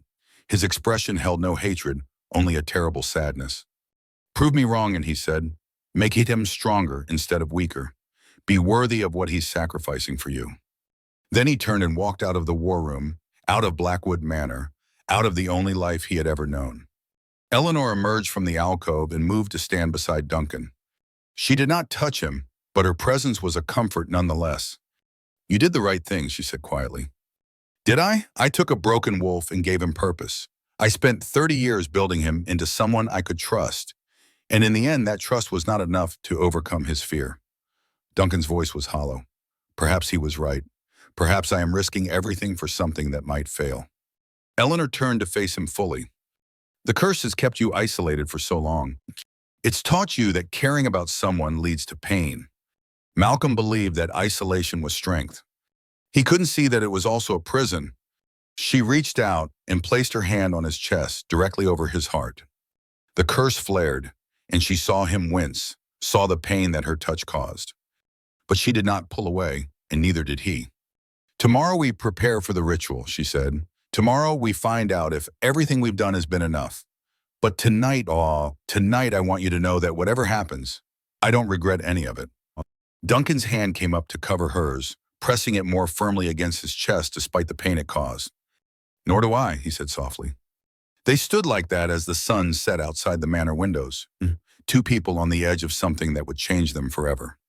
Outside the manor walls, the full moon began its rise over the Scottish hills, counting down the hours until everything would be decided. In a camp 20 miles away, Roderick Ashworth received word that his spy had been discovered and exiled. He absorbed the news without visible reaction, then began issuing orders for the attack that would commence the following night. And in the wilderness between the two forces, a lone wolf ran through the darkness, severed from his pack and his purpose, carrying with him the terrible knowledge that his actions might have doomed everyone he had been trying to save. The final battle was coming, and none of them could know for certain who would emerge victorious. The war room had never felt smaller than it did on the morning before the ritual. Duncan stood at the head of the table, maps spread before him, surrounded by the wolves who would determine whether the Blackwood pack survived the coming night.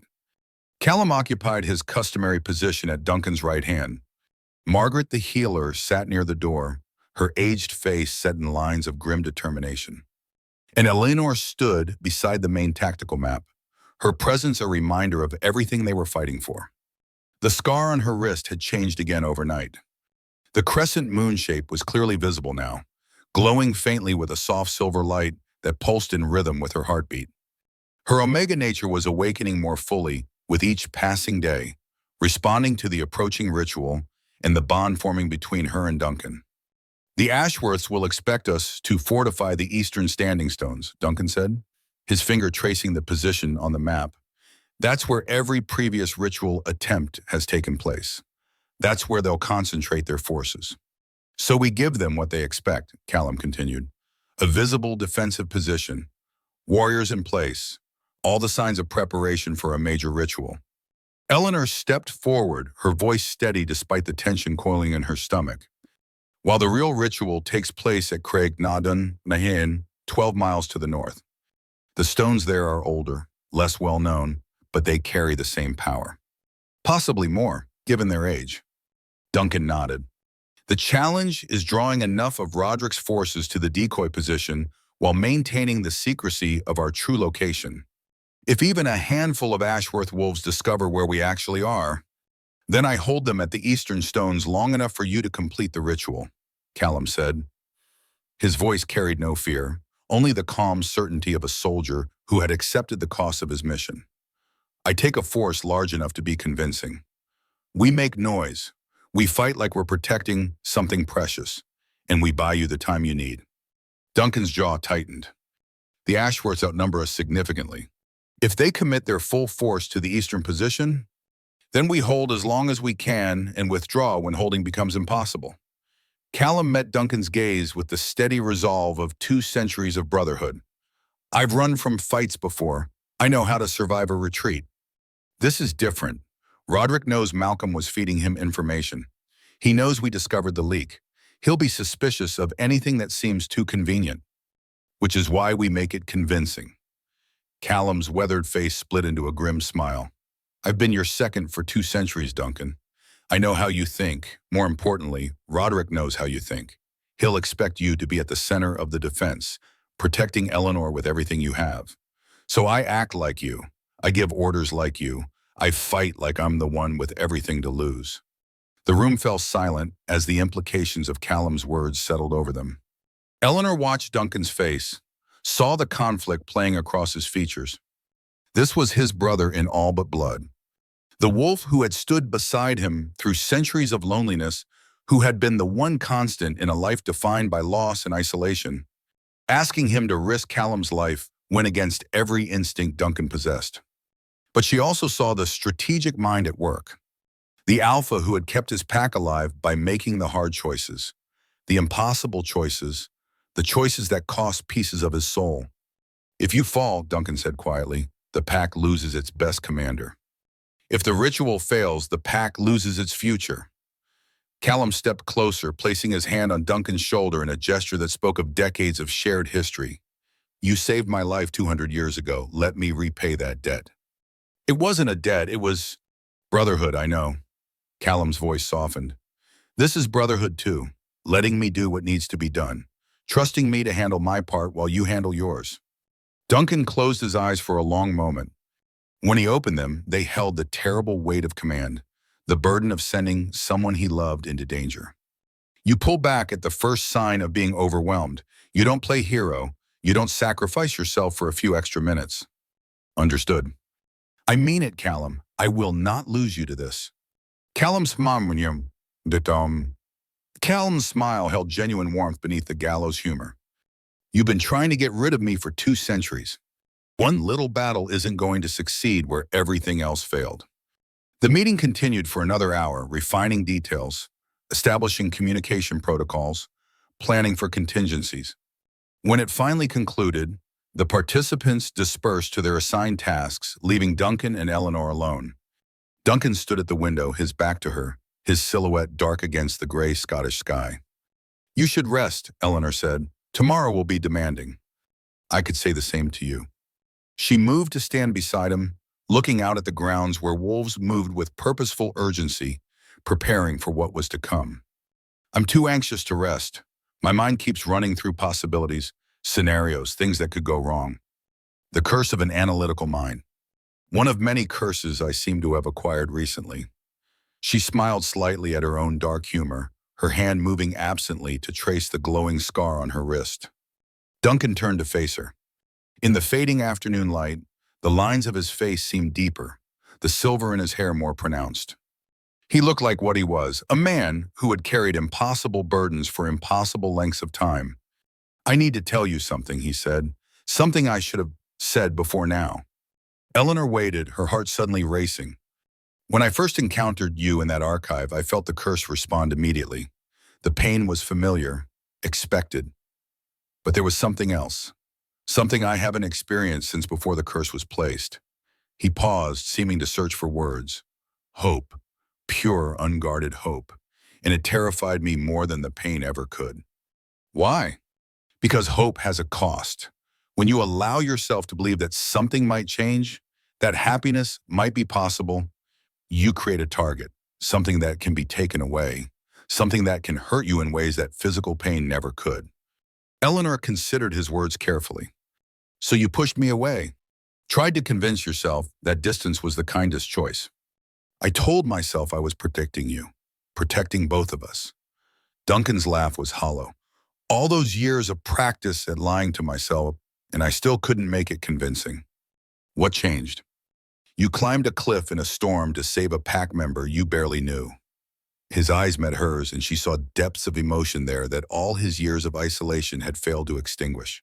You faced a council of suspicious wolves and refused to back down. You analyzed our enemy's tactics and contributed strategies that veteran warriors hadn't considered. You did everything I had convinced myself you couldn't do. He reached out, his hand stopping just short of touching her face. You made me believe that hope might not be foolish after all. Eleanor closed the distance he had left, pressing her cheek into his palm. The curse flared, and she saw him wince, but neither of them pulled away. Whatever happens tomorrow, she said quietly, I want you to know that I don't regret coming here.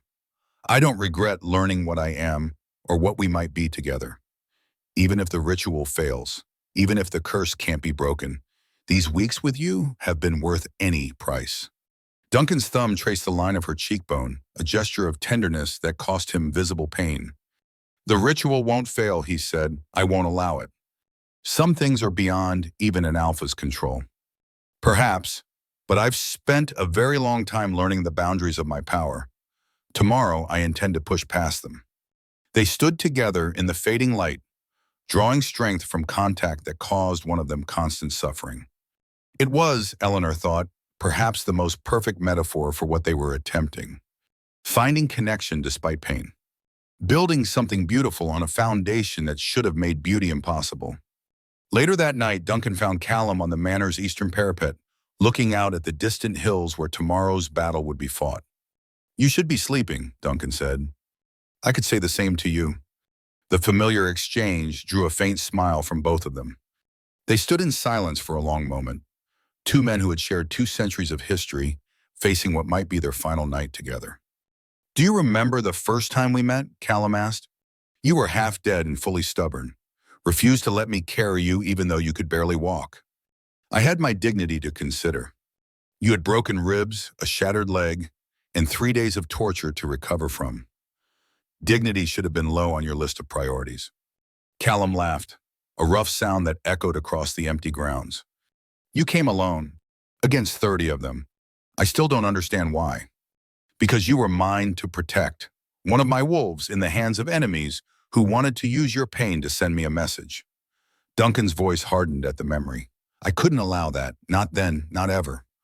And now you're sending me into a battle that might kill me. I'm trusting you to handle a critical mission while I handle mine. There's a difference. Callum turned to face him, and in the moonlight, his weathered features held an expression that Duncan recognized. The look of a soldier who has accepted the possibility of death and found peace with it. If I don't come back tomorrow, you'll come back. If I don't, Callum pressed on, I need you to know that these 2 centuries have been the honor of my existence. You took a broken wolf and gave him purpose. You took a stray and made him family. Whatever happens, I regret nothing. Duncan felt his throat tighten. All those years of practice at controlling his emotions, and still this moment threatened to undo him. You were never a stray, he said. You were my brother from the moment I found you. Nothing that happens tomorrow will change that. They clasped forearms in the ancient gesture of warriors, a promise and a farewell bound together. Break that curse, Callum said. Find the happiness you deserve, and then come tell me about it, because I intend to be there to hear every detail. Is that an order? Consider it a request from a dying man, one I expect you to fulfill by ensuring I don't actually die. Despite everything, Duncan laughed. The sound surprised him, genuine and unforced. You impossible old wolf! Learn from the best. They stood together on the parapet until the moon set, and the first hints of dawn began to color the eastern sky. Then, without another word, they went their separate ways to prepare for what was coming. The sun rose on a day that would change everything. The battle began at midday. Callum had positioned his forces exactly as planned, creating a defensive perimeter around the eastern standing stones that would have been appropriate for protecting the Alpha himself. The Ashworth pack attacked in waves, testing the defenses, probing for weaknesses. From his position behind the front lines, Callum directed the response with the skill of a commander who had fought in more battles than most wolves could imagine. He knew when to hold and when to give ground. He knew how to make a fighting retreat look like a desperate defense. He knew how to bleed the enemy without sacrificing his own wolves unnecessarily. 12 miles to the north, Duncan and Eleanor approached Craig Nadone under cover of the forest that surrounded it. The ancient stones rose from the hilltop like fingers of the earth reaching toward the sky. They were older than the standing stones near the manor, older perhaps than the wolf packs themselves. Power emanated from them in waves that Eleanor could feel even without fully understanding what she was sensing. The scar on her wrist blazed with silver light as she crossed into the circle, responding to the ancient magic that permeated the stones. "The curse knows we're here," Duncan said quietly. "It's been bound to this place since its creation. It can feel us preparing to challenge it." Eleanor looked at the central stone, a massive pillar of granite worn smooth by millennia of wind and rain. According to the text she had studied, this was where the blood exchange must take place. This was where everything would be decided. "How do we begin?" Duncan withdrew a small blade from his jacket, its edge gleaming in the afternoon light. The handle was carved with symbols that Eleanor recognized from her research, ancient wolf script that predated written language. "We begin with truth," Duncan said. "The curse was created from loss and grief. It feeds on isolation and pain. To break it, we must offer something stronger." He raised the blade to his palm. "I, Duncan Blackwood, Alpha of the Northern Packs, freely offer my blood as a bridge between what was and what might be." The blade bit into his flesh. Blood welled up, dark and vital, and he pressed his hand against the central stone. Where his blood touched the granite, a faint glow began to emanate. "Now you," he said. Eleanor took the blade. Her hand was steady despite the fear that coiled in her stomach. "I, Eleanor Sinclair, Omega of the ancient bloodline, freely offer my blood to challenge the bonds of hatred." She drew the blade across her palm, feeling the sharp bite of pain, watching her blood flow. When she pressed her hand against the stone beside Duncan's, the glow intensified, spreading through veins of quartz she had not noticed before. "Now we bind them together," Duncan said. He took her bleeding hand in his, their wounds pressing together, their blood mingling. The curse responded immediately. Duncan's face contorted with agony as the magic that had tormented his line recognized the threat and lashed out. Eleanor felt it too now, transmitted through their joined blood. Pain unlike anything she had experienced, fire and ice, and the crushing weight of accumulated suffering. She gasped, her knees threatening to buckle. "Hold on," Duncan managed through gritted teeth. "Don't let go." She tightened her grip on his hand, refusing to break the connection despite every instinct screaming at her to pull away. The pain was immense, overwhelming, but beneath it she could feel something else. A current of warmth that ran counter to the curse's cold fury. A spark of connection that the magic was trying desperately to extinguish. The scar on her wrist flared brilliantly, the silver light expanding until it encompassed her entire hand. She felt something breaking, something releasing. The seal that had hidden her Omega nature was shattering under the pressure of the ritual. The glow from the stone spread outward, climbing toward the sky, casting the entire circle in pale silver light. Eleanor felt her consciousness expanding, stretching beyond her body into something larger. She could sense Duncan's mind, his emotions, the vast landscape of his memories. She could also sense something approaching. Her eyes snapped open. "Duncan, someone's coming." Duncan's senses extended outward, and his expression shifted to cold fury. "Roderick, he found us." "How?" "It doesn't matter. What matters is that he doesn't stop us." Duncan released her hand reluctantly. "Continue the ritual. No matter what happens, don't stop." "I can't do it alone." "You can. The blood exchange has already created the initial bond. What remains is focus and will, both of which you possess in abundance." His eyes met hers with fierce intensity. "Trust yourself, Eleanor. Trust what you are." Then he turned toward the edge of the stone circle, positioning himself between Eleanor and the threat emerging from the forest. Roderick Ashworth walked into the clearing alone. He was older than Eleanor had imagined from the description she had heard. His hair was completely white, his face lined with the deep creases of someone who had carried heavy burdens for a very long time. But his eyes were sharp and clear, and he moved with the controlled power of an alpha who had survived for centuries. "Duncan," Roderick's voice carried across the distance between them, "I wondered if you would be here yourself, or if you would trust the ritual to subordinates. You knew the Eastern stones were a decoy. I suspected the strategy was too obvious for a mind like yours, and when my scouts reported the unusual concentration of your forces..." Roderick shrugged. It was not difficult to deduce where the real ritual would take place. Your forces are engaged at the eastern position. You came here alone. This matter has always been between us, Duncan. Between our bloodlines, our histories, our visions for the future of our kind. Roderick's gaze shifted briefly to Eleanor, who stood at the central stone, still connected to the growing power of the incomplete ritual. I did not come here to command an army. I came to finish what should have been finished long ago. Duncan moved into a fighting stance, his body flowing into the posture of a warrior preparing for combat. You cannot stop this, Roderick. The ritual has already begun.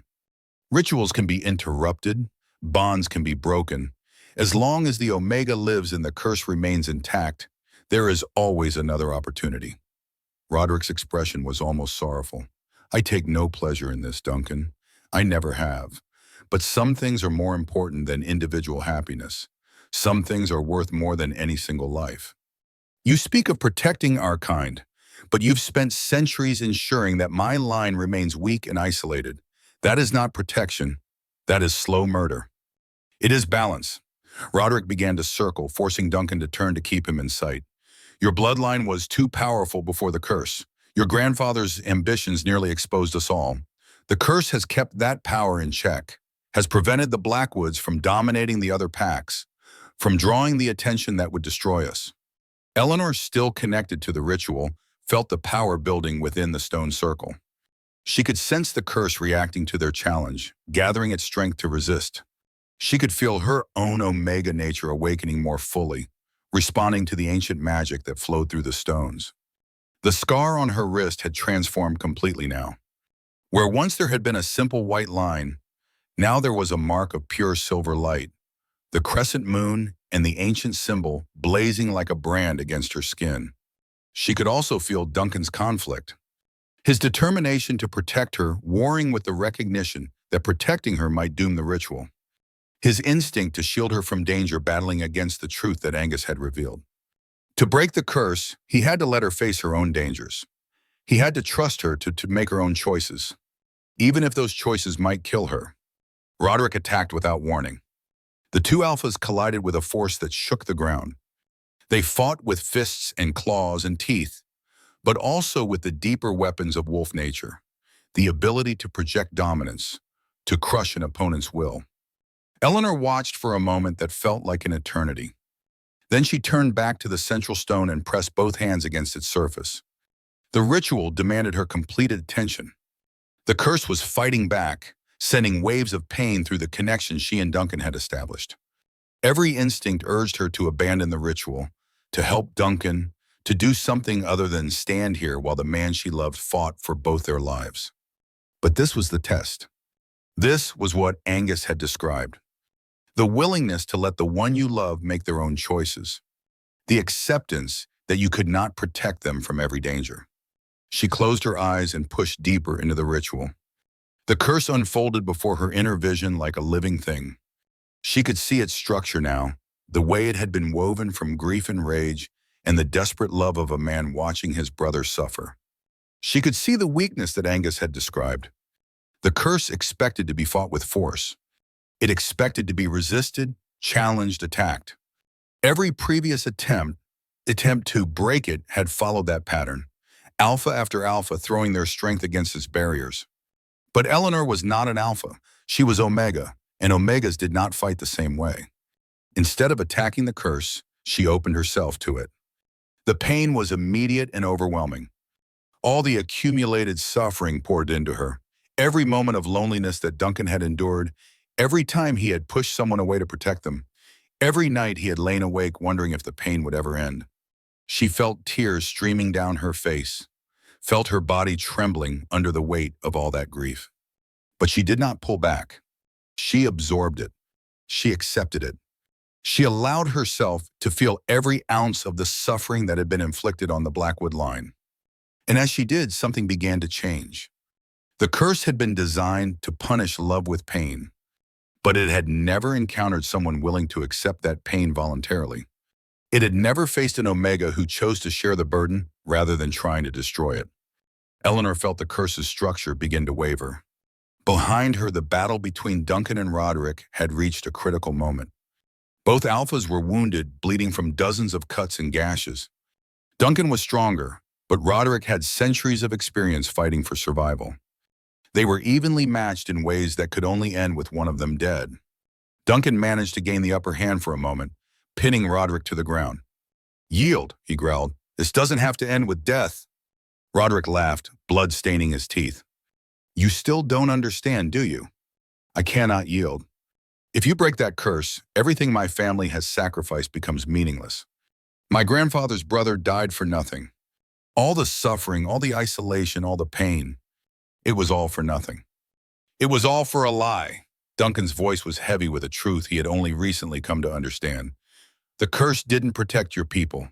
It didn't maintain balance. It just perpetuated suffering. Gregor Ashworth lost his mate and decided that no Blackwood should ever have what was taken from him. That's not protection. That's revenge. Something flickered in Roderick's eyes, a crack in the certainty that had sustained him for centuries. He was in pain. He watched his brother die to create the curse.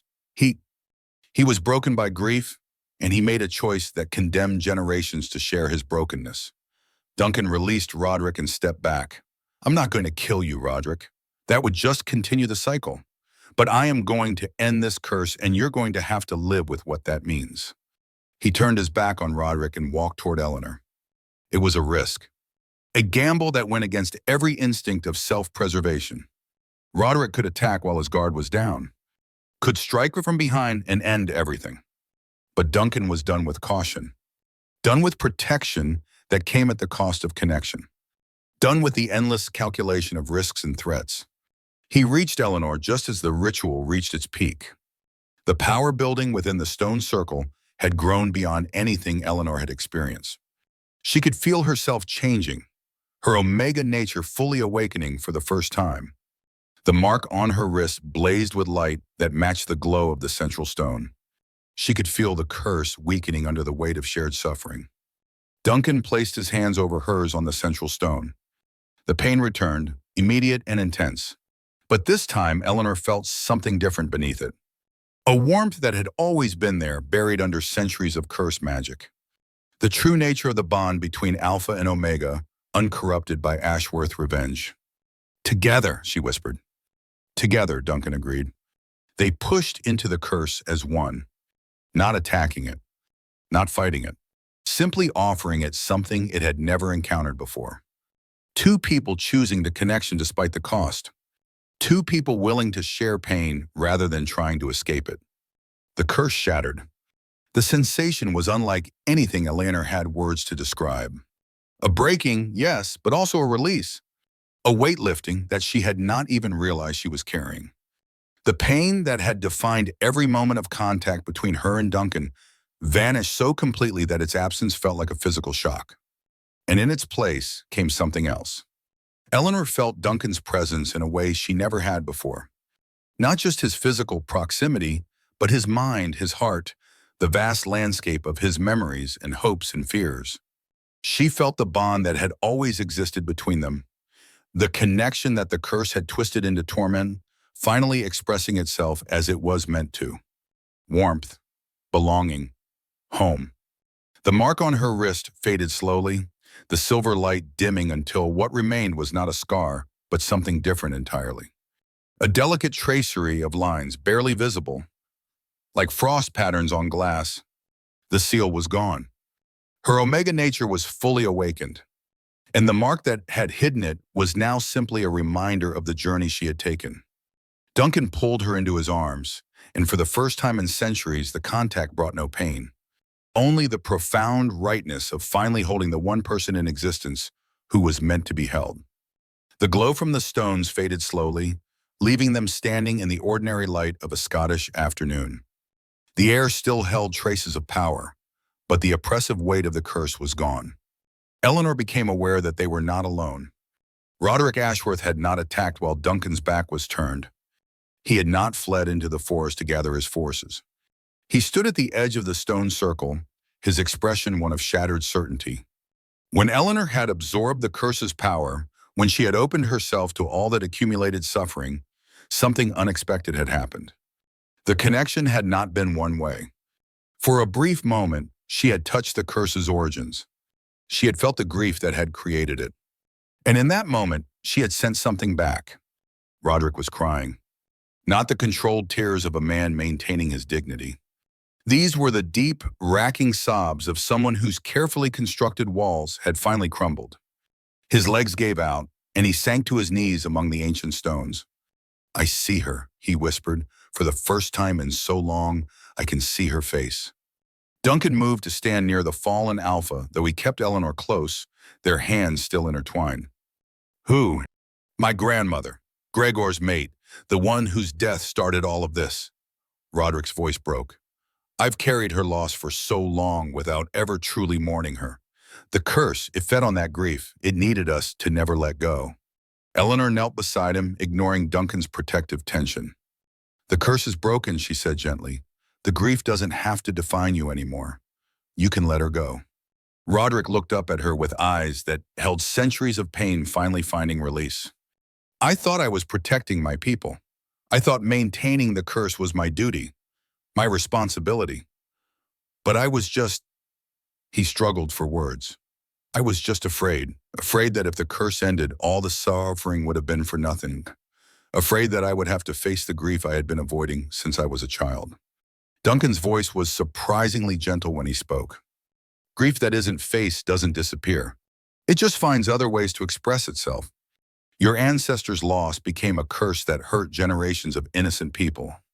Your fear became a crusade that nearly destroyed both our packs." "I know." Roderick's voice was barely audible. "I know." The three of them remained in the stone circle as the sun began its descent toward the western horizon. Eventually, Roderick's tears subsided.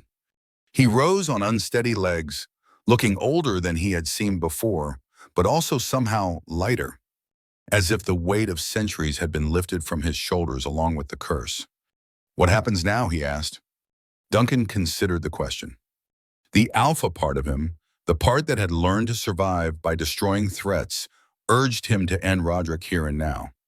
The Ashworth pack would scatter without their leader. The danger would be eliminated. But Eleanor's hand in his reminded him of something more important.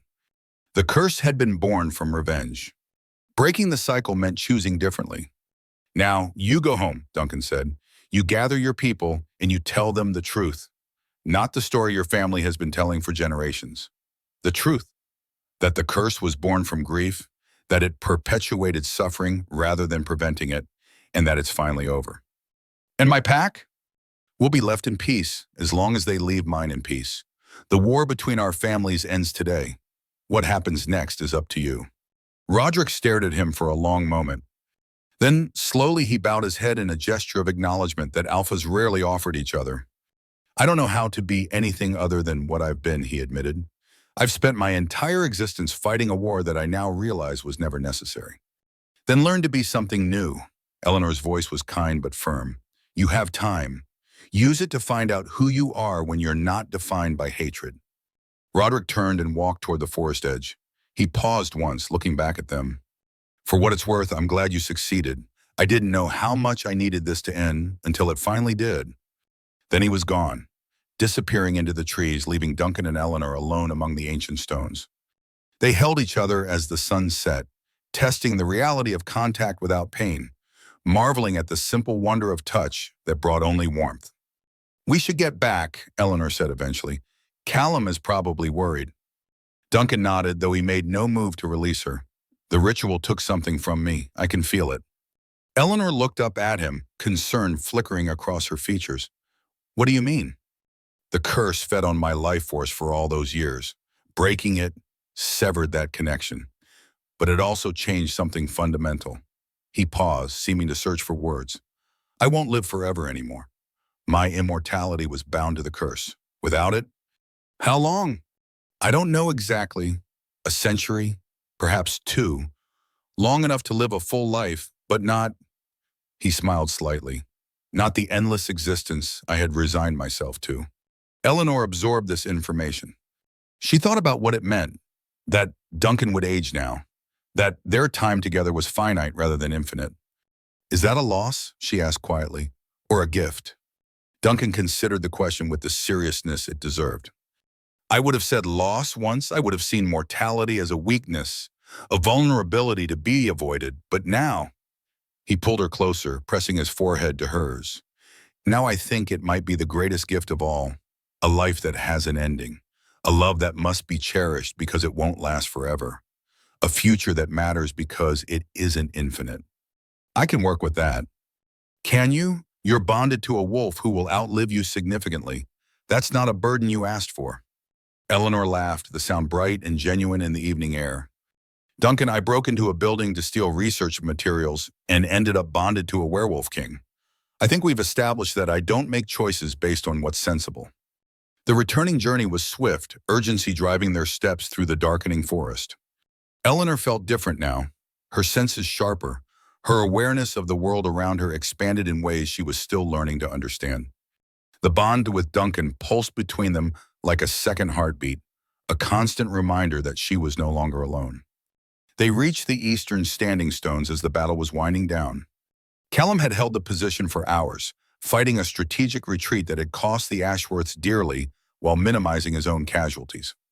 When Duncan and Eleanor emerged from the tree line, the old wolf was directing the final defensive maneuvers, his voice hoarse but his spirit unbroken. He turned at their approach, and his weathered face split into a grin that erased years of hard living. You did it. I can feel it. He limped toward them, blood seeping from wounds that had not yet healed. The curse, it's gone. Duncan caught his old friend as Callum's legs threatened to give out. You impossible old wolf. I told you not to play hero. I was improvising. There's a difference. Eleanor looked around at the aftermath of the battle. Wounded wolves being tended by healers, defensive positions being dismantled. The exhausted but triumphant expressions of warriors who had fought for their alpha and survived. Casualties, she asked. Callum's expression sobered. Lighter than I expected. A few serious injuries, but no deaths on our side. The Ashworths, he shook his head. They fought hard at first, but something changed about an hour ago. Their coordination fell apart. They started retreating in disorder. Duncan and Eleanor exchanged a look. An hour ago was approximately when Roderick would have reached the true ritual site, when the curse would have broken. Roderick, Duncan said, the curse was connected to him as well as to me. When it shattered, he would have felt it. His wolves would have felt it through him. Is he dead? No, I let him go. Callum's eyebrows rose, but he did not question the decision. 2 centuries of brotherhood had taught him when to trust Duncan's judgment. Then it's over? The curse is over. What comes next? Duncan looked around at his pack, at the wolves who had risked their lives based on his promise that breaking the curse would be worth any cost. What comes next is up to us to build. The weeks that followed were a time of healing and transformation. Eleanor's Omega abilities continued to develop, revealing depths of power that the ancient texts had only hinted at. She could sense emotions, could influence the mood of those around her, could promote healing through touch in ways that defied medical explanation. More importantly, she could feel the pack bond that connected all of Duncan's wolves, could sense their needs and concerns and joys as clearly as she sensed Duncan's. The mark on her wrist had faded to near invisibility, a pale tracery that only showed in certain light. Sometimes Eleanor missed the scar that had been part of her for so long, but she understood now that it had never been a wound. It had been a promise, waiting to be fulfilled. Their bond deepened with each passing day. Without the curse creating barriers between them, they discovered the true nature of what they could be together. Partners in every sense, equals who complemented each other's strengths and compensated for each other's weaknesses. News of the curse's breaking spread through the wolf world. Packs that had avoided the Blackwoods for generations sent representatives to offer congratulations and explore new alliances. The isolation that had defined Duncan's leadership was ending, replaced by connections that strengthened rather than threatened. Callum recovered from his injuries with the help of Eleanor's healing touch. He resumed his duties as second in command, though he frequently complained that the peace made his job boring. All those years of war and you break the curse and suddenly everyone wants to be friends. What am I supposed to do with all this diplomatic small talk? Margaret the healer found her workload decreasing as Eleanor's abilities matured. The old woman did not seem to mind. She spent more time in the gardens, growing herbs that had nothing to do with wounds or battle injuries. Reports came occasionally of Malcolm, the exiled wolf. He had made his way to Ireland, joined a small pack there, and was apparently dedicating himself to helping stray wolves find new families. The news brought Duncan a complicated mix of emotions. "He betrayed us," Eleanor observed one evening as they discussed the latest report, "but he did it because he loved you. Love that leads to betrayal is still betrayal, and betrayal that comes from love is still complicated." She leaned against him, feeling the warmth of their bond pulse between them. "Are you glad he's finding peace?" Duncan was quiet for a long moment before answering. "Yes, I think I am." The Ashworth pack withdrew to their traditional territories and largely kept to themselves. Roderick was seen occasionally at gatherings of pack leaders, a changed man by all accounts, quieter and more thoughtful than the ruthless strategist he had been before. He and Duncan did not speak, but neither did they fight. The peace between their families, so long impossible, was slowly becoming reality. One year after the ritual, on the anniversary of the curse's breaking, Duncan took Eleanor back to Craignadoon. The ancient stones stood as they always had, weathered by millennia of wind and rain, holding memories of magic worked and broken. The sun was setting as they entered the circle, painting the sky in shades of gold and rose. Duncan stopped at the central stone, the same place where they had joined their blood and challenged the curse. "I have something for you," he said. He withdrew a small box from his pocket and opened it to reveal a ring unlike anything Eleanor had seen before. The band was silver, etched with wolf script that she could now read. The stone set at its center was a deep amber that seemed to hold light within itself. "This belonged to the first Blackwood Alpha," Duncan said. "It has been passed down through generations, waiting for the one who would finally break the curse." Eleanor looked at the ring, then at Duncan, then at the ring again. "Are you asking what I think you're asking?" "I'm asking you to spend whatever years I have left as my mate in the formal sense. My partner in leading the pack. My wife, if that word still holds meaning for you." Eleanor felt tears prickling at her eyes, not from sadness, but from a joy so profound it defied expression. "You know, I don't need a ring to be committed to you."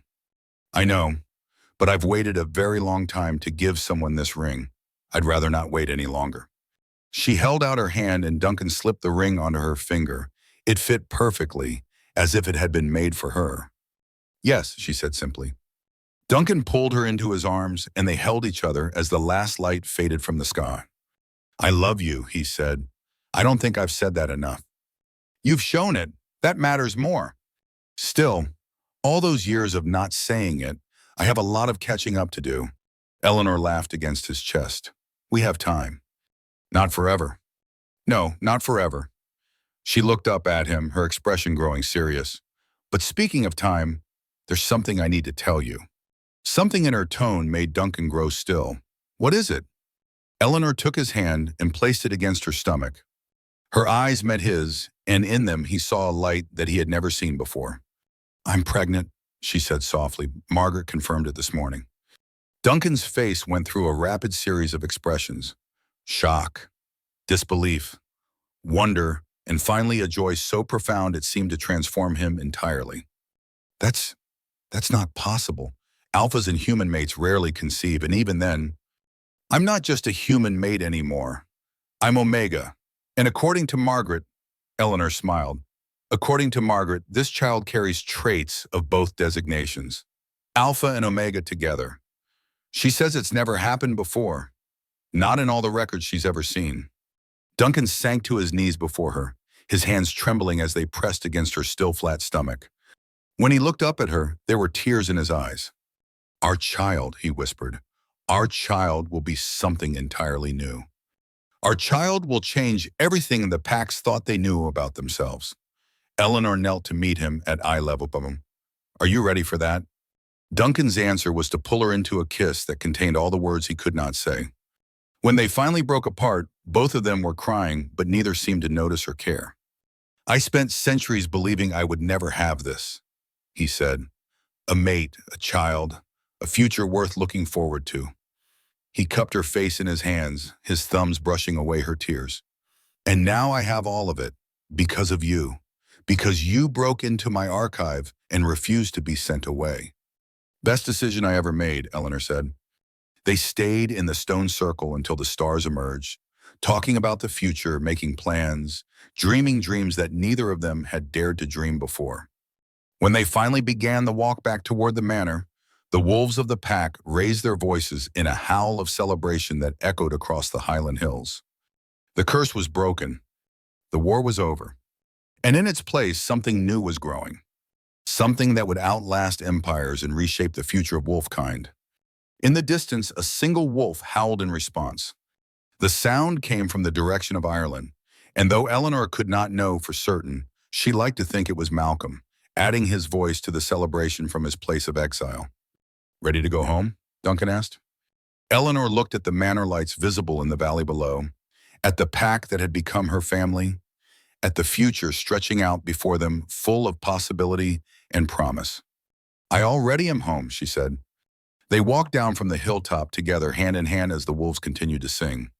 And in the years that followed, when the story was told around fires and passed down through generations, it was not remembered as a tale of curses and battles. It was remembered as something simpler and more enduring. A love story. The kind that changes everything.